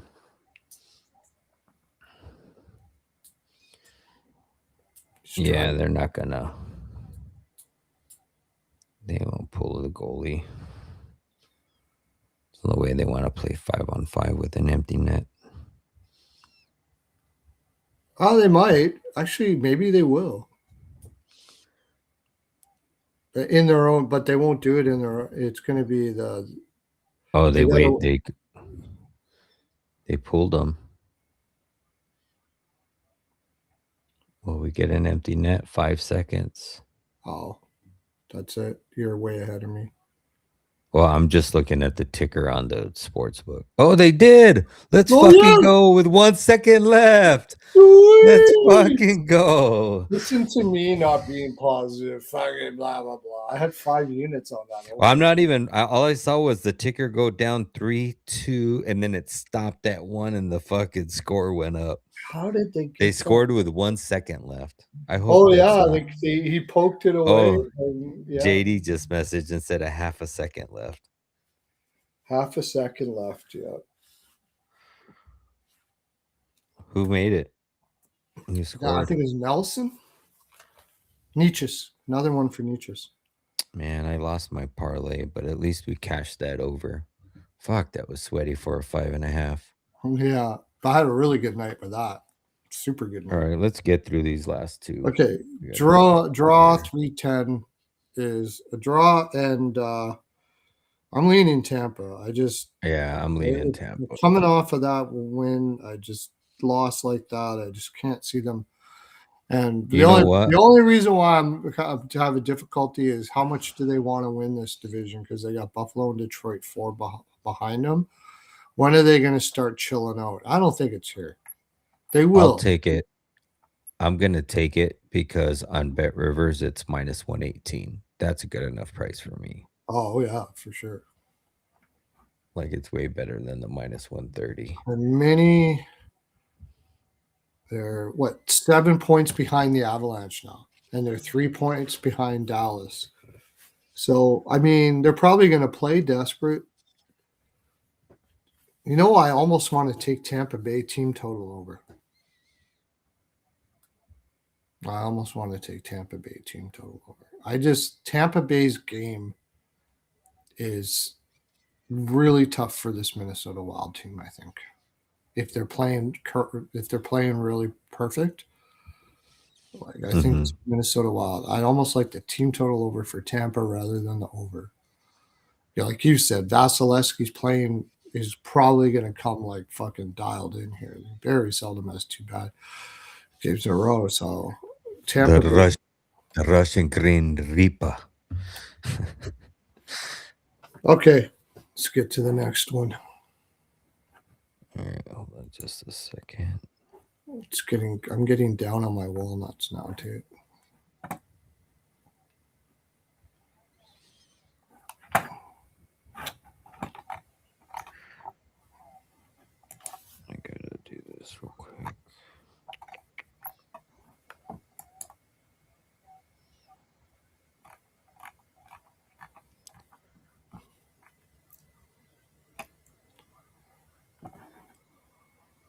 Oh shit.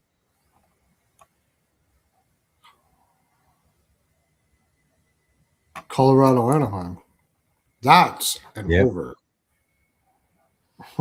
Go finish whatever you're doing. Although series history doesn't look like it is.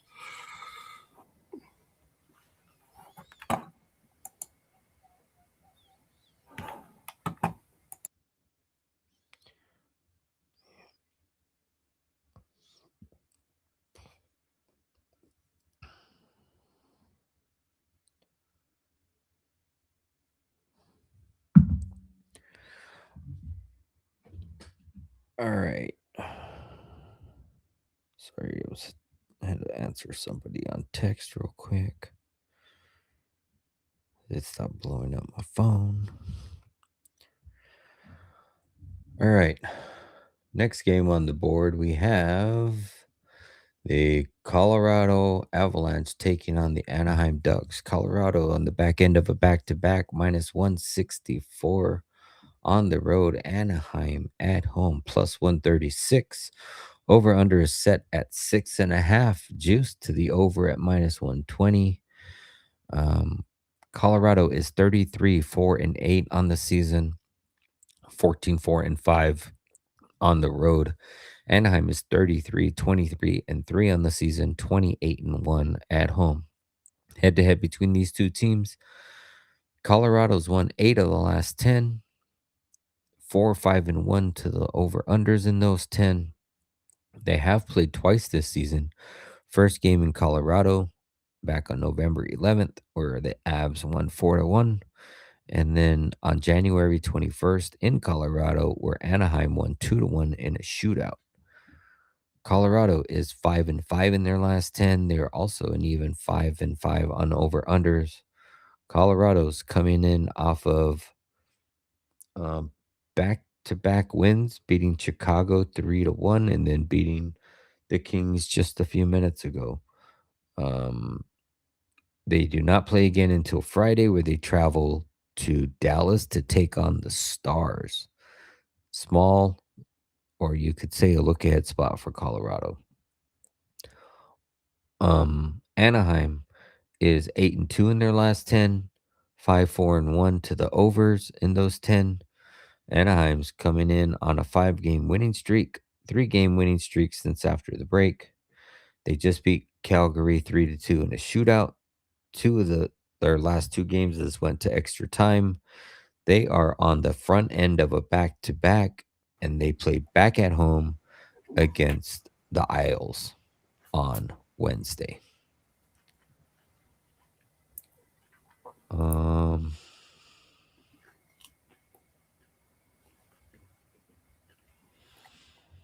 mean, I want to bet Anaheim here. I am going to bet Anaheim here.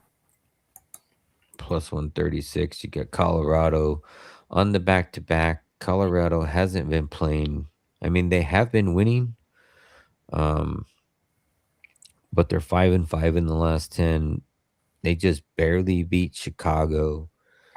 Chicago's playing good right now. They just barely beat the Kings tonight on the coach bump, which we kind of didn't believe in. No, he didn't. Well, And yeah, Colorado played an extra time tonight, and they're minus 164 on the road. Like, I understand that they own this matchup in 8 of the last 10, and they probably are pissed off that Anaheim beat them in a shootout last game in their own barn. But I think Anaheim, this is like a measuring stick for Anaheim, right? If they want to go to the playoffs and make a run for it, this is a team that they're going to have to prove that they can win and beat. So they're probably gonna have Dostal, who was in net tonight for Colorado. It's probably gonna be Wedgwood tomorrow. Um, yeah, just give me Anaheim money line at plus money at home. Those stall over saves. Oh yeah, I do like that. Hopefully it's a 27.5, but I should have bet this one fucking more than I did. I don't know what, but I think this is a thing that they got to prove to themselves. Not only did they beat one way or another, Colorado in this the is last going to one, be one way or another. This is going to be an over.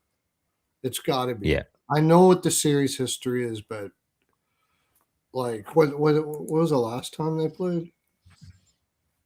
I think, but they played twice this season, and the Ducks won the last one in a shootout. When was that? It was January 21st. So a little over a month ago. The last two have been under, Yeah. and Colorado outshot them 41-16. So Dostal just fucking Yeah. Dostal just basically won that game for them. I mean, even and then look at the game before that. They both had 36 shots on goal. And Both teams. it's a look ahead spot for the Avs. That's a big game against Dallas coming up. Yeah. And then you look at Colorado, like in their last, what, 4 games, 35, 47, 26, 42 shots on goal. Yeah, they're gonna shoot no matter about no doubt about that. Forgot I almost I'll take a like shot at Anaheim on taking Colorado on the back to back. How long has Anaheim been sitting? They played yesterday. So 1 day off and no travel. Yeah, Avi says no travel. Yeah, that's right. They played Calgary at home and they've been at home since before the break. yeah, Like, and they're not even going anywhere. The next 3 games are at home too. yeah, big long homestand. I could see the Islanders coming in and surprising them.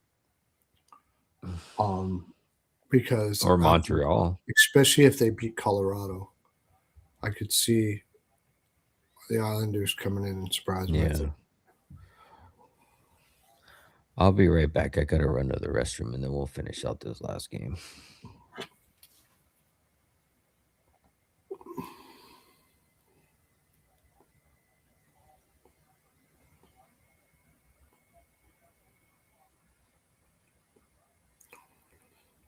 Both teams to score first period.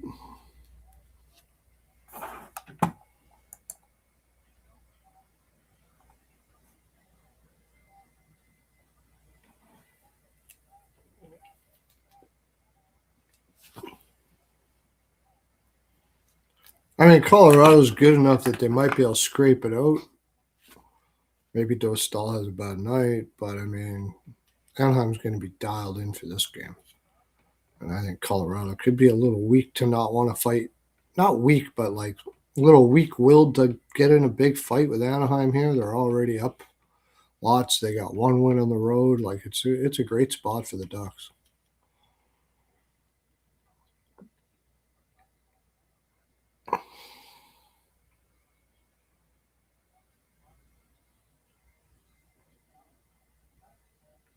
A little bit over 6.5.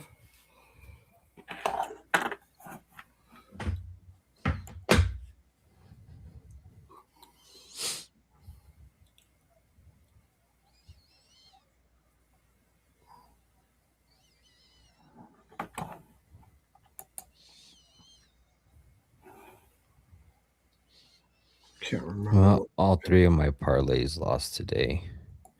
Oh yeah. But I was good on all my straights, or most of my straights. I won both total. Well, I had a push on the early morning game.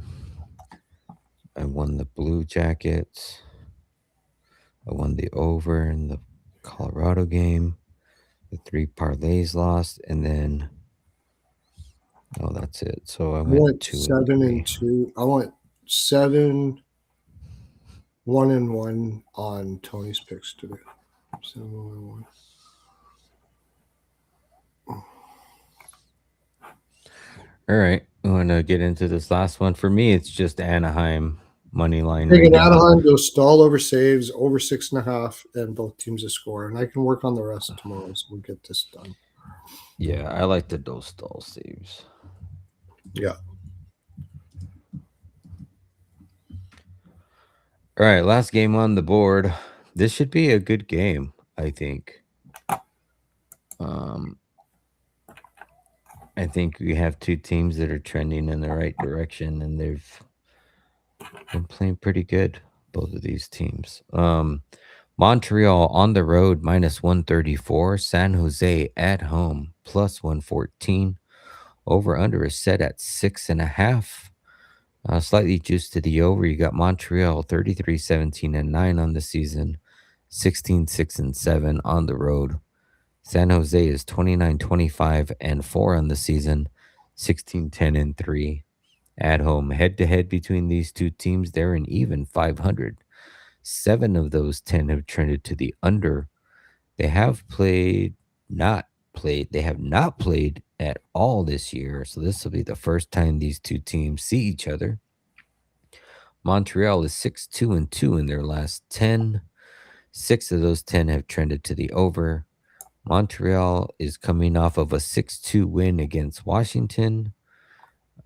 They do not play again until Friday, where they travel to take on the Ducks in Anaheim. This is the first of a 3-game road trip for Montreal. San Jose is 4-5-1 in their last 10, 3-6-1 to the over unders in those 10. San Jose is coming off of back-to-back wins. First one beating Edmonton 5-4 at home. Winnipeg beating them 2-1 in overtime at home. And then you got this game here, and then they do not play again until Friday, where they play back at home against the Blues.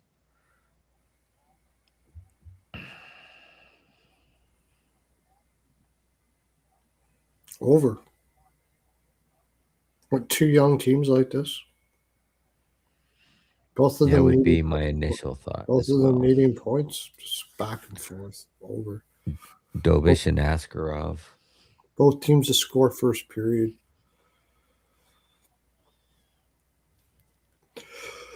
Yeah, that's what you're gonna do is in RM just said it right now.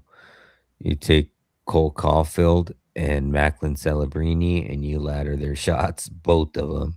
They're gonna try to show each other up in this game. You get two Yeah. two young kids that are playing very good right now. They're both playing hot. Yeah, I could see them. Let me I look don't and see if mind the there's any over trends. 2 first period. Over 2 first period.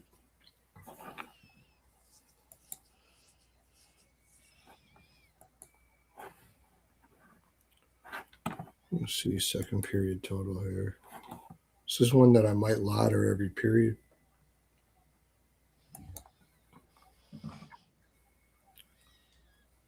Oh yeah. Oh no.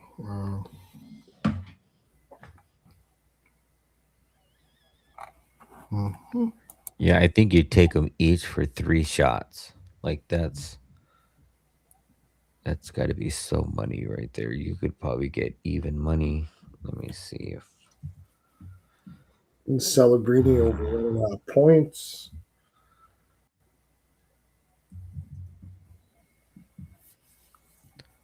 so Caulfield versus San Jose. So his shot, he's only had 2-1, but then 7-6-4-2-2. And then his last 10 games, he's had 5-4, 5-1, 5-0, 5-6-2-4. So yeah, and then let's look at Celebrini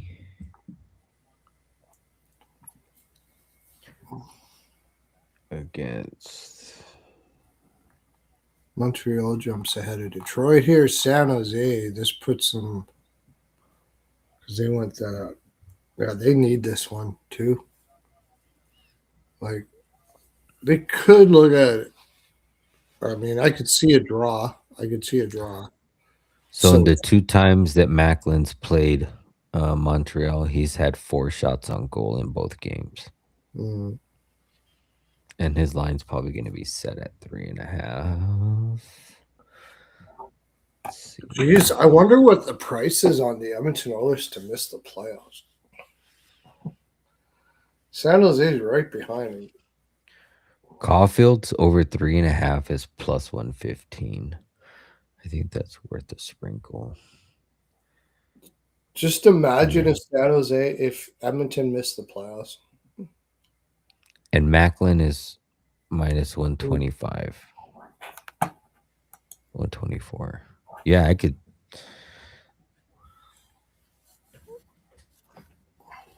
Could you imagine that? What would it like after McDavid signs that contract and they miss the playoffs? Holy Jesus. Yeah. That would be crazy. And we got a I, losing Ottawa, so like San Jose is gonna be chopping at the bit here. oh, wrong one. Montreal's probably got is probably the favorite though, right? Yeah.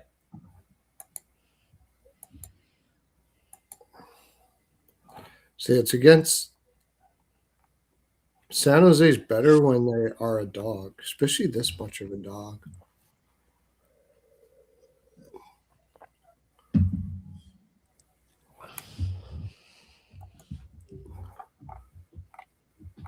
Is this the game you take Kiefer Sherwood to get a goal?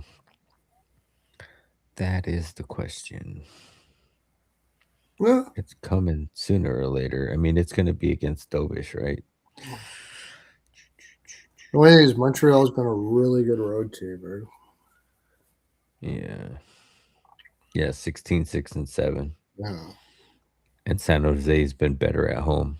16, 10, and 3. Yeah. Feels like 3-3-4-4, something like that. Like I'm putting a little bit on the draw. Because either one gets up, like the other one's gonna make a push, and they're both young, so they could get nervous and all that shit.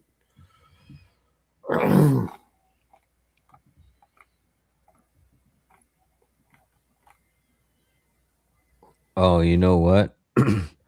Montreal's probably the better team, though. Kiefer Sherwood is not scoring in this game. He's scoring in the next one. They play St. Louis. They play St. Louis, and he's got 6 goals in the last 3 games versus St. Louis. He had a hat trick in the last one. Mm.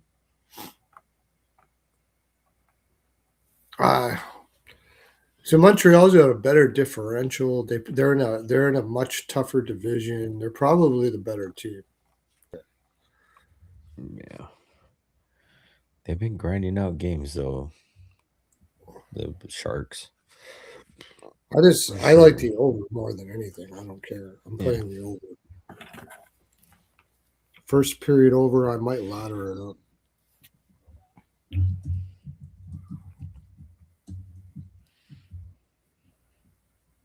San Jose's been shooting a lot. Shoot more than Montreal. Montreal plays around with it a little more.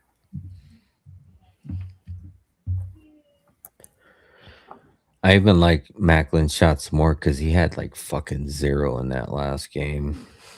It was stupid how many he had. It was like he took the complete night off. And they went to overtime, right? Let me see if he even had any in that last game. Who did they play?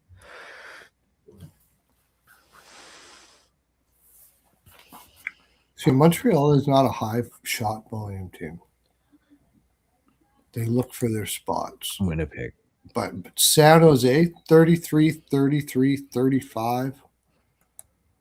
And Montreal kind of gets outshot a little bit.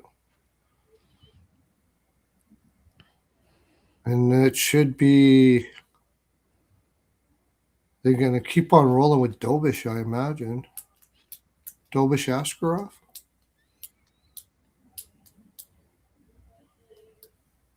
Yeah, he had And 0 shots in that yeah, last game, yeah, and he had 7 and 5 in the 2 games before that. yeah. I just kind of hit a wall. 7, 5, 2, 5, 5. So he's had 5, 5.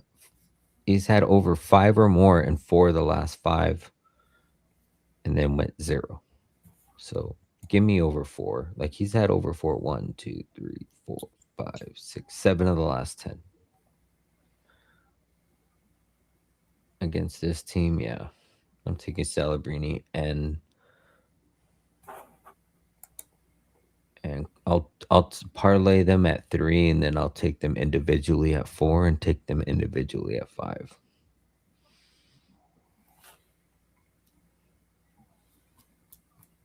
That's good enough for me. Over 2 first period. Yeah. This is going to Okay. be a great same game parlay game to end the night. Hopefully, I can come back and clip this, me saying this after I win like a 10-unit parlay in this or something.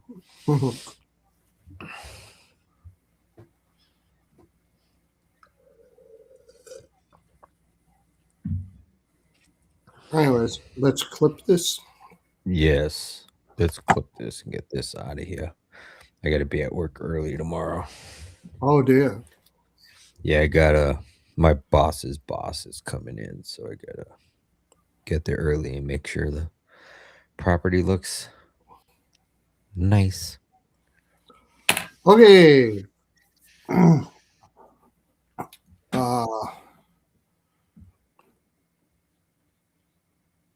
Oh, you know what I was going to tell you before you get to this? And it's probably more of a conversation for off air, but I'll tell you on here because then it'll get everybody excited.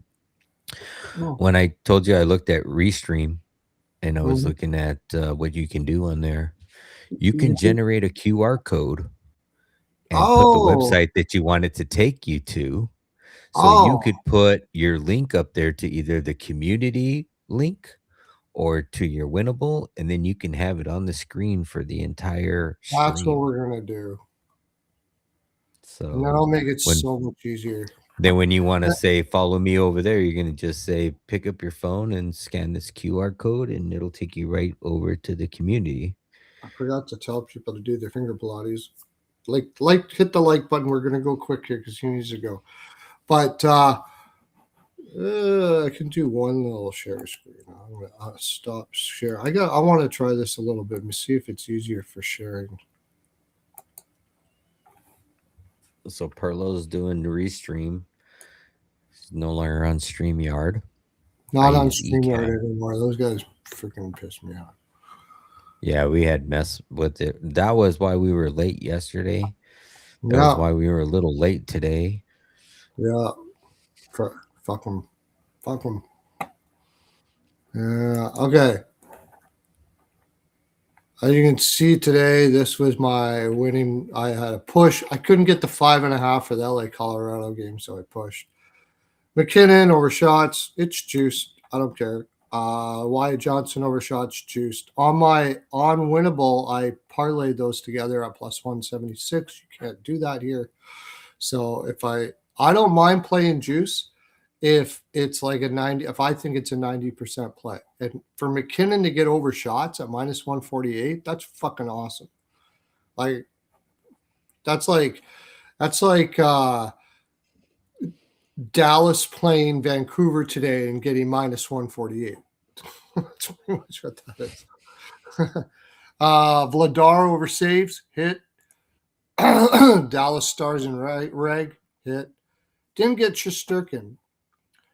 Columbus Blue Jackets and Raymond. And I'll look at, I'm more or less doing this because I'm going to go, I more or less show, I'm on this site more or less so I can show you guys what I do. Who's hot? There we go. So I was off for 3 weeks, remember, because we don't have Olympic picks. This week I'm up second. Stephen Duncan is my alias. Stephen Duncan. They got it. They don't have it tabulated yet. They only have one. It takes a little while, but month. I was down, remember before? Now I'm way up. Way up. 47, 22, and 5 for the month. 2026, it's not even close. If you were betting $100 a day on my picks, or $100 per pick, $4,733 for 2026. You would have made this year. And you don't need to do that here because you just go to Winnable. You go to my community page, you get the promo code from my community page. You pay $40 for a year, unless you want my premium goalie saves, and that's $80 for a whole year, and you will have that for life. And that will be gone. And when it's gone, you're not going to be able to do anything like that. So it's well worth it. Tomorrow we are on yours. We are on Dre, the Parlay Dre. Parlay Dr. Dre? Parlay Dr. Dre? Does that sound better? Because I like the Dr. Dre. But anyways, you're going to need to know how to get on Exotic Picks, and you need to go to his Discord because he's got all his picks on there. So tell him how to do that, my friend. Yep, you can just find me over at X, Instagram, and YouTube at Exotic Wagers with the Z. I have the Discord link in all of my bios. You can click that link, join the free Discord, get all of my official plays, the plays I bet and put out. You can find them there. And we will be over on my channel tomorrow as well. So make sure you follow me on YouTube. We will. Exotic and we're going to Wagers. have Tim on tomorrow. So it's going to be a lot of fun. Oh, that's right. 4 of us on tomorrow. Tim, and I'll be back on the Ice Guys on Wednesday. Make sure you check them out. Oh, you know what? Oh, no, we don't know that yet. We don't know when the next Patreon only play thing is, but it's coming up soon, they said. Get over to that Patreon, $10. Yeah. You do their live stuff, man. It's insane. The open one, though, is on the 23rd, right? That's their next public. Yeah, the big one is on the 23rd. That's free. But the next one is a Patreon only. Those guys are crazy live bettors, man. You make tons of cash. And that's not all you get. You get their full card every day. They have tons of stuff on there. It's ridiculous how little they charge. Almost like $40 a year for mine. By the way, here, all of these other guys you see on that site, they are all sports handicappers. I'm absolutely crushing them, and I only do hockey. So, Pearlo dance out to the land. Make sure you do your finger Pilates, smash the like button. Want to talk to you in the comments there. And if you go there, of course, you're going to get a vat of Easter egg cream pie. Hymes body lube. It's the best. There, I said it. I've never felt this way before. Talk to you tomorrow. Okay. We got to clip it. Oh, I did it again. Don't talk. That's why we said we were going to do the ads at the end. Right? Yeah. I think that's why you always want to end it. Yeah. I forgot. Ramon Scott reminds me of Razor Ramon, aka Scott Hall. Yeah, dude, I loved him. Yeah, what did he used to say? He used to say, "Listen here, Chico," and throw his fucking toothpick. I got it. I got to right go in your back to. I got to go back to. Why do I always do that? Because I know you need to go. I know when you're in a hurry, that's when I do that. I always forget. We got to clip it. Okay. We're good. 7 p.m. Eastern, we have the Pittsburgh Penguins taking on the Boston Bruins. Leaning Boston here on the money line, leaning under 6.5 goals. Also like that no goals first 5 and under 7.5 if we can find a good price on that. Okay.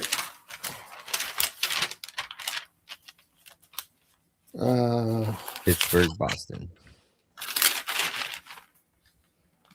Hurricanes versus Kraken. Sabres versus Vegas. What the fuck? Sabres versus Vegas is today, right? Yep. Bruins versus Penguins. Is that what we're doing first? No. Vegas, Buffalo is tomorrow. Yeah, Bruins Penguins is what we're starting with, all right. That's correct. No goals first five, under 7.5. Swayman over saves. Shinnikov over shots and a goal, and Bruins ML a little bit. All right, next game on the board, we have the Nashville Predators taking on the Columbus Blue Jackets. Give me Columbus on the back to back. I'll be looking at shots on goal props in this game for Columbus. Not sure if Annanen's been playing good, so I'll look at his save number and see if that's playable. But I'm more interested in taking Columbus on shots. Go ahead. Jackets ML first period, minus 0.5 first period, plus 154. Jackets ML, uh, Ahunen over saves, CBJ shots, and CBJ team total over 3. Next game on the board, we got the Florida Panthers taking on the New Jersey Devils. Florida money line. That's the only thing I got written down. I'll look at props in this game, but as Po Buddy would say, get right spot for Florida. Yeah, it could be. No goals first five, under 6.5. Probably would. I probably would only take the Panthers. I still don't trust New Jersey. Las Vegas Knights traveling to take on the Buffalo Sabres. Give me the Buffalo Sabres as an official bet. I'll have that out here. And Thompson over 3.5 shots. Thompson. Yeah, I don't Tage. mind that. Yeah, I know. I'm Um, just saying I oh, don't mind that. I can't remember you saying that. I might take that. Thompson. also too, I could see this getting to an over, but I'll look at the history. I'm just thinking about these two teams and like if you expect Vegas to bounce back off of that shutout, I could see them getting a couple goals here, and Buffalo's definitely getting some goals. So I think I like the over in this one. I don't know why I didn't write that down, or I don't even remember looking or talking about that, but maybe there's a reason why I don't like it. But I think I like the over here. Sabres money line over 1.5 first period. Sabres team total over 3.5. I just think that this is a place where they're going to dummy the heck out of Eichel. Now they're a great team, and it's time to like smash this Vegas team after winning a cup and all the gloating he's been able to do. No more for you. No more for you. Krebs ATG. I like Eichel, but that's Krebs ATG and Tuck ATG, which Next game on trade that we did. Why Next game on the board, we have the Utah Mammoth taking on the Washington Capitals. I have Obi written down at over 2.5 shots. I believe that number was more of a parlay piece. As far as a side here, so I'm a Utah fan, and I always, when I don't have a good read on this, I always just pass, and I don't have a good read on this, so I'm probably gonna pass. Perlo? I got small bets. Utah money line over 1.5 first period. I know what it was. Draw first period. I like draw first period in this game. Maybe 1-1 exact score first period. Put that down too. All right. Next game What on is the that? What else I have? oh, Oh no, draw full game, and I like the over 6. okay. Next game on the board, 8 p.m. Eastern, we have the Chicago Blackhawks taking on the Winnipeg Jets. I don't have anything written down in this one. Um, I can't bet on Winnipeg here. It would be Chicago or nobody for me.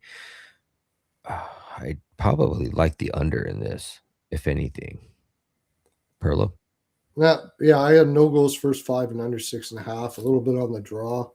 I might go Jets -1. Honestly, I don't think Chicago's going to put that together twice. And Taves playing against his old team, I think the Jets, and then all the field goods with Hullebuck and all that kind of stuff like that. I think the Jets are going to play damn hard here in front of their fans. So it's going to be a tough one for Chicago.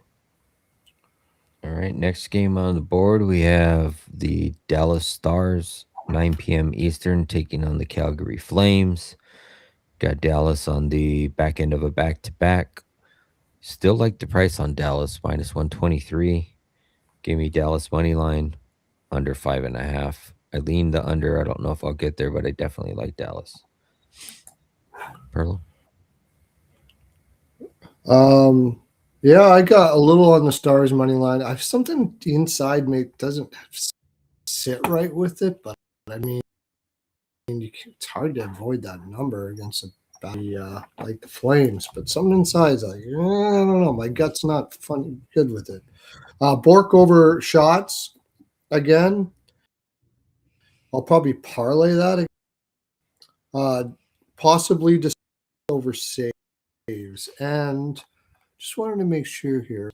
Coleman is from Plano, Texas. All right, next game on the board. He's apparently supposed to get traded there. Oh yeah, I did hear that from somebody, maybe from you. Ottawa traveling to take on the Edmonton Oilers. Small bet on Ottawa here. I don't know if I'll get there, but I also like the over 6.5.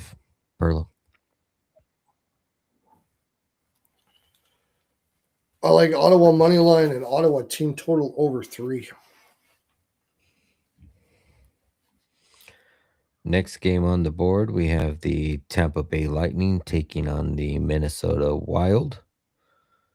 Tampa Bay money line for me. That's all I have written down right now. I got the draw in Tampa Bay. If I'm going to take the draw, I'll take Tampa -1. That'll give you a little extra. I'll bring it up to plus money. 10 p.m. Eastern, we have the Colorado Avalanche taking on the Anaheim Ducks. Got Colorado on the back-to-back. Give me Anaheim in this one, and give me Dostal saves. I have that. Dostal saves. I have the over, and both teams to score first period. Oh, yeah, I do have the over in there, too. I haven't bet it, but I like the over there. Last game on the board, we have the Montreal Canadiens taking on the San Jose Sharks. I lean the over in this game. Macklin shots, Caulfield shots. Going to be a nice little same game parlay banger. Pearlo.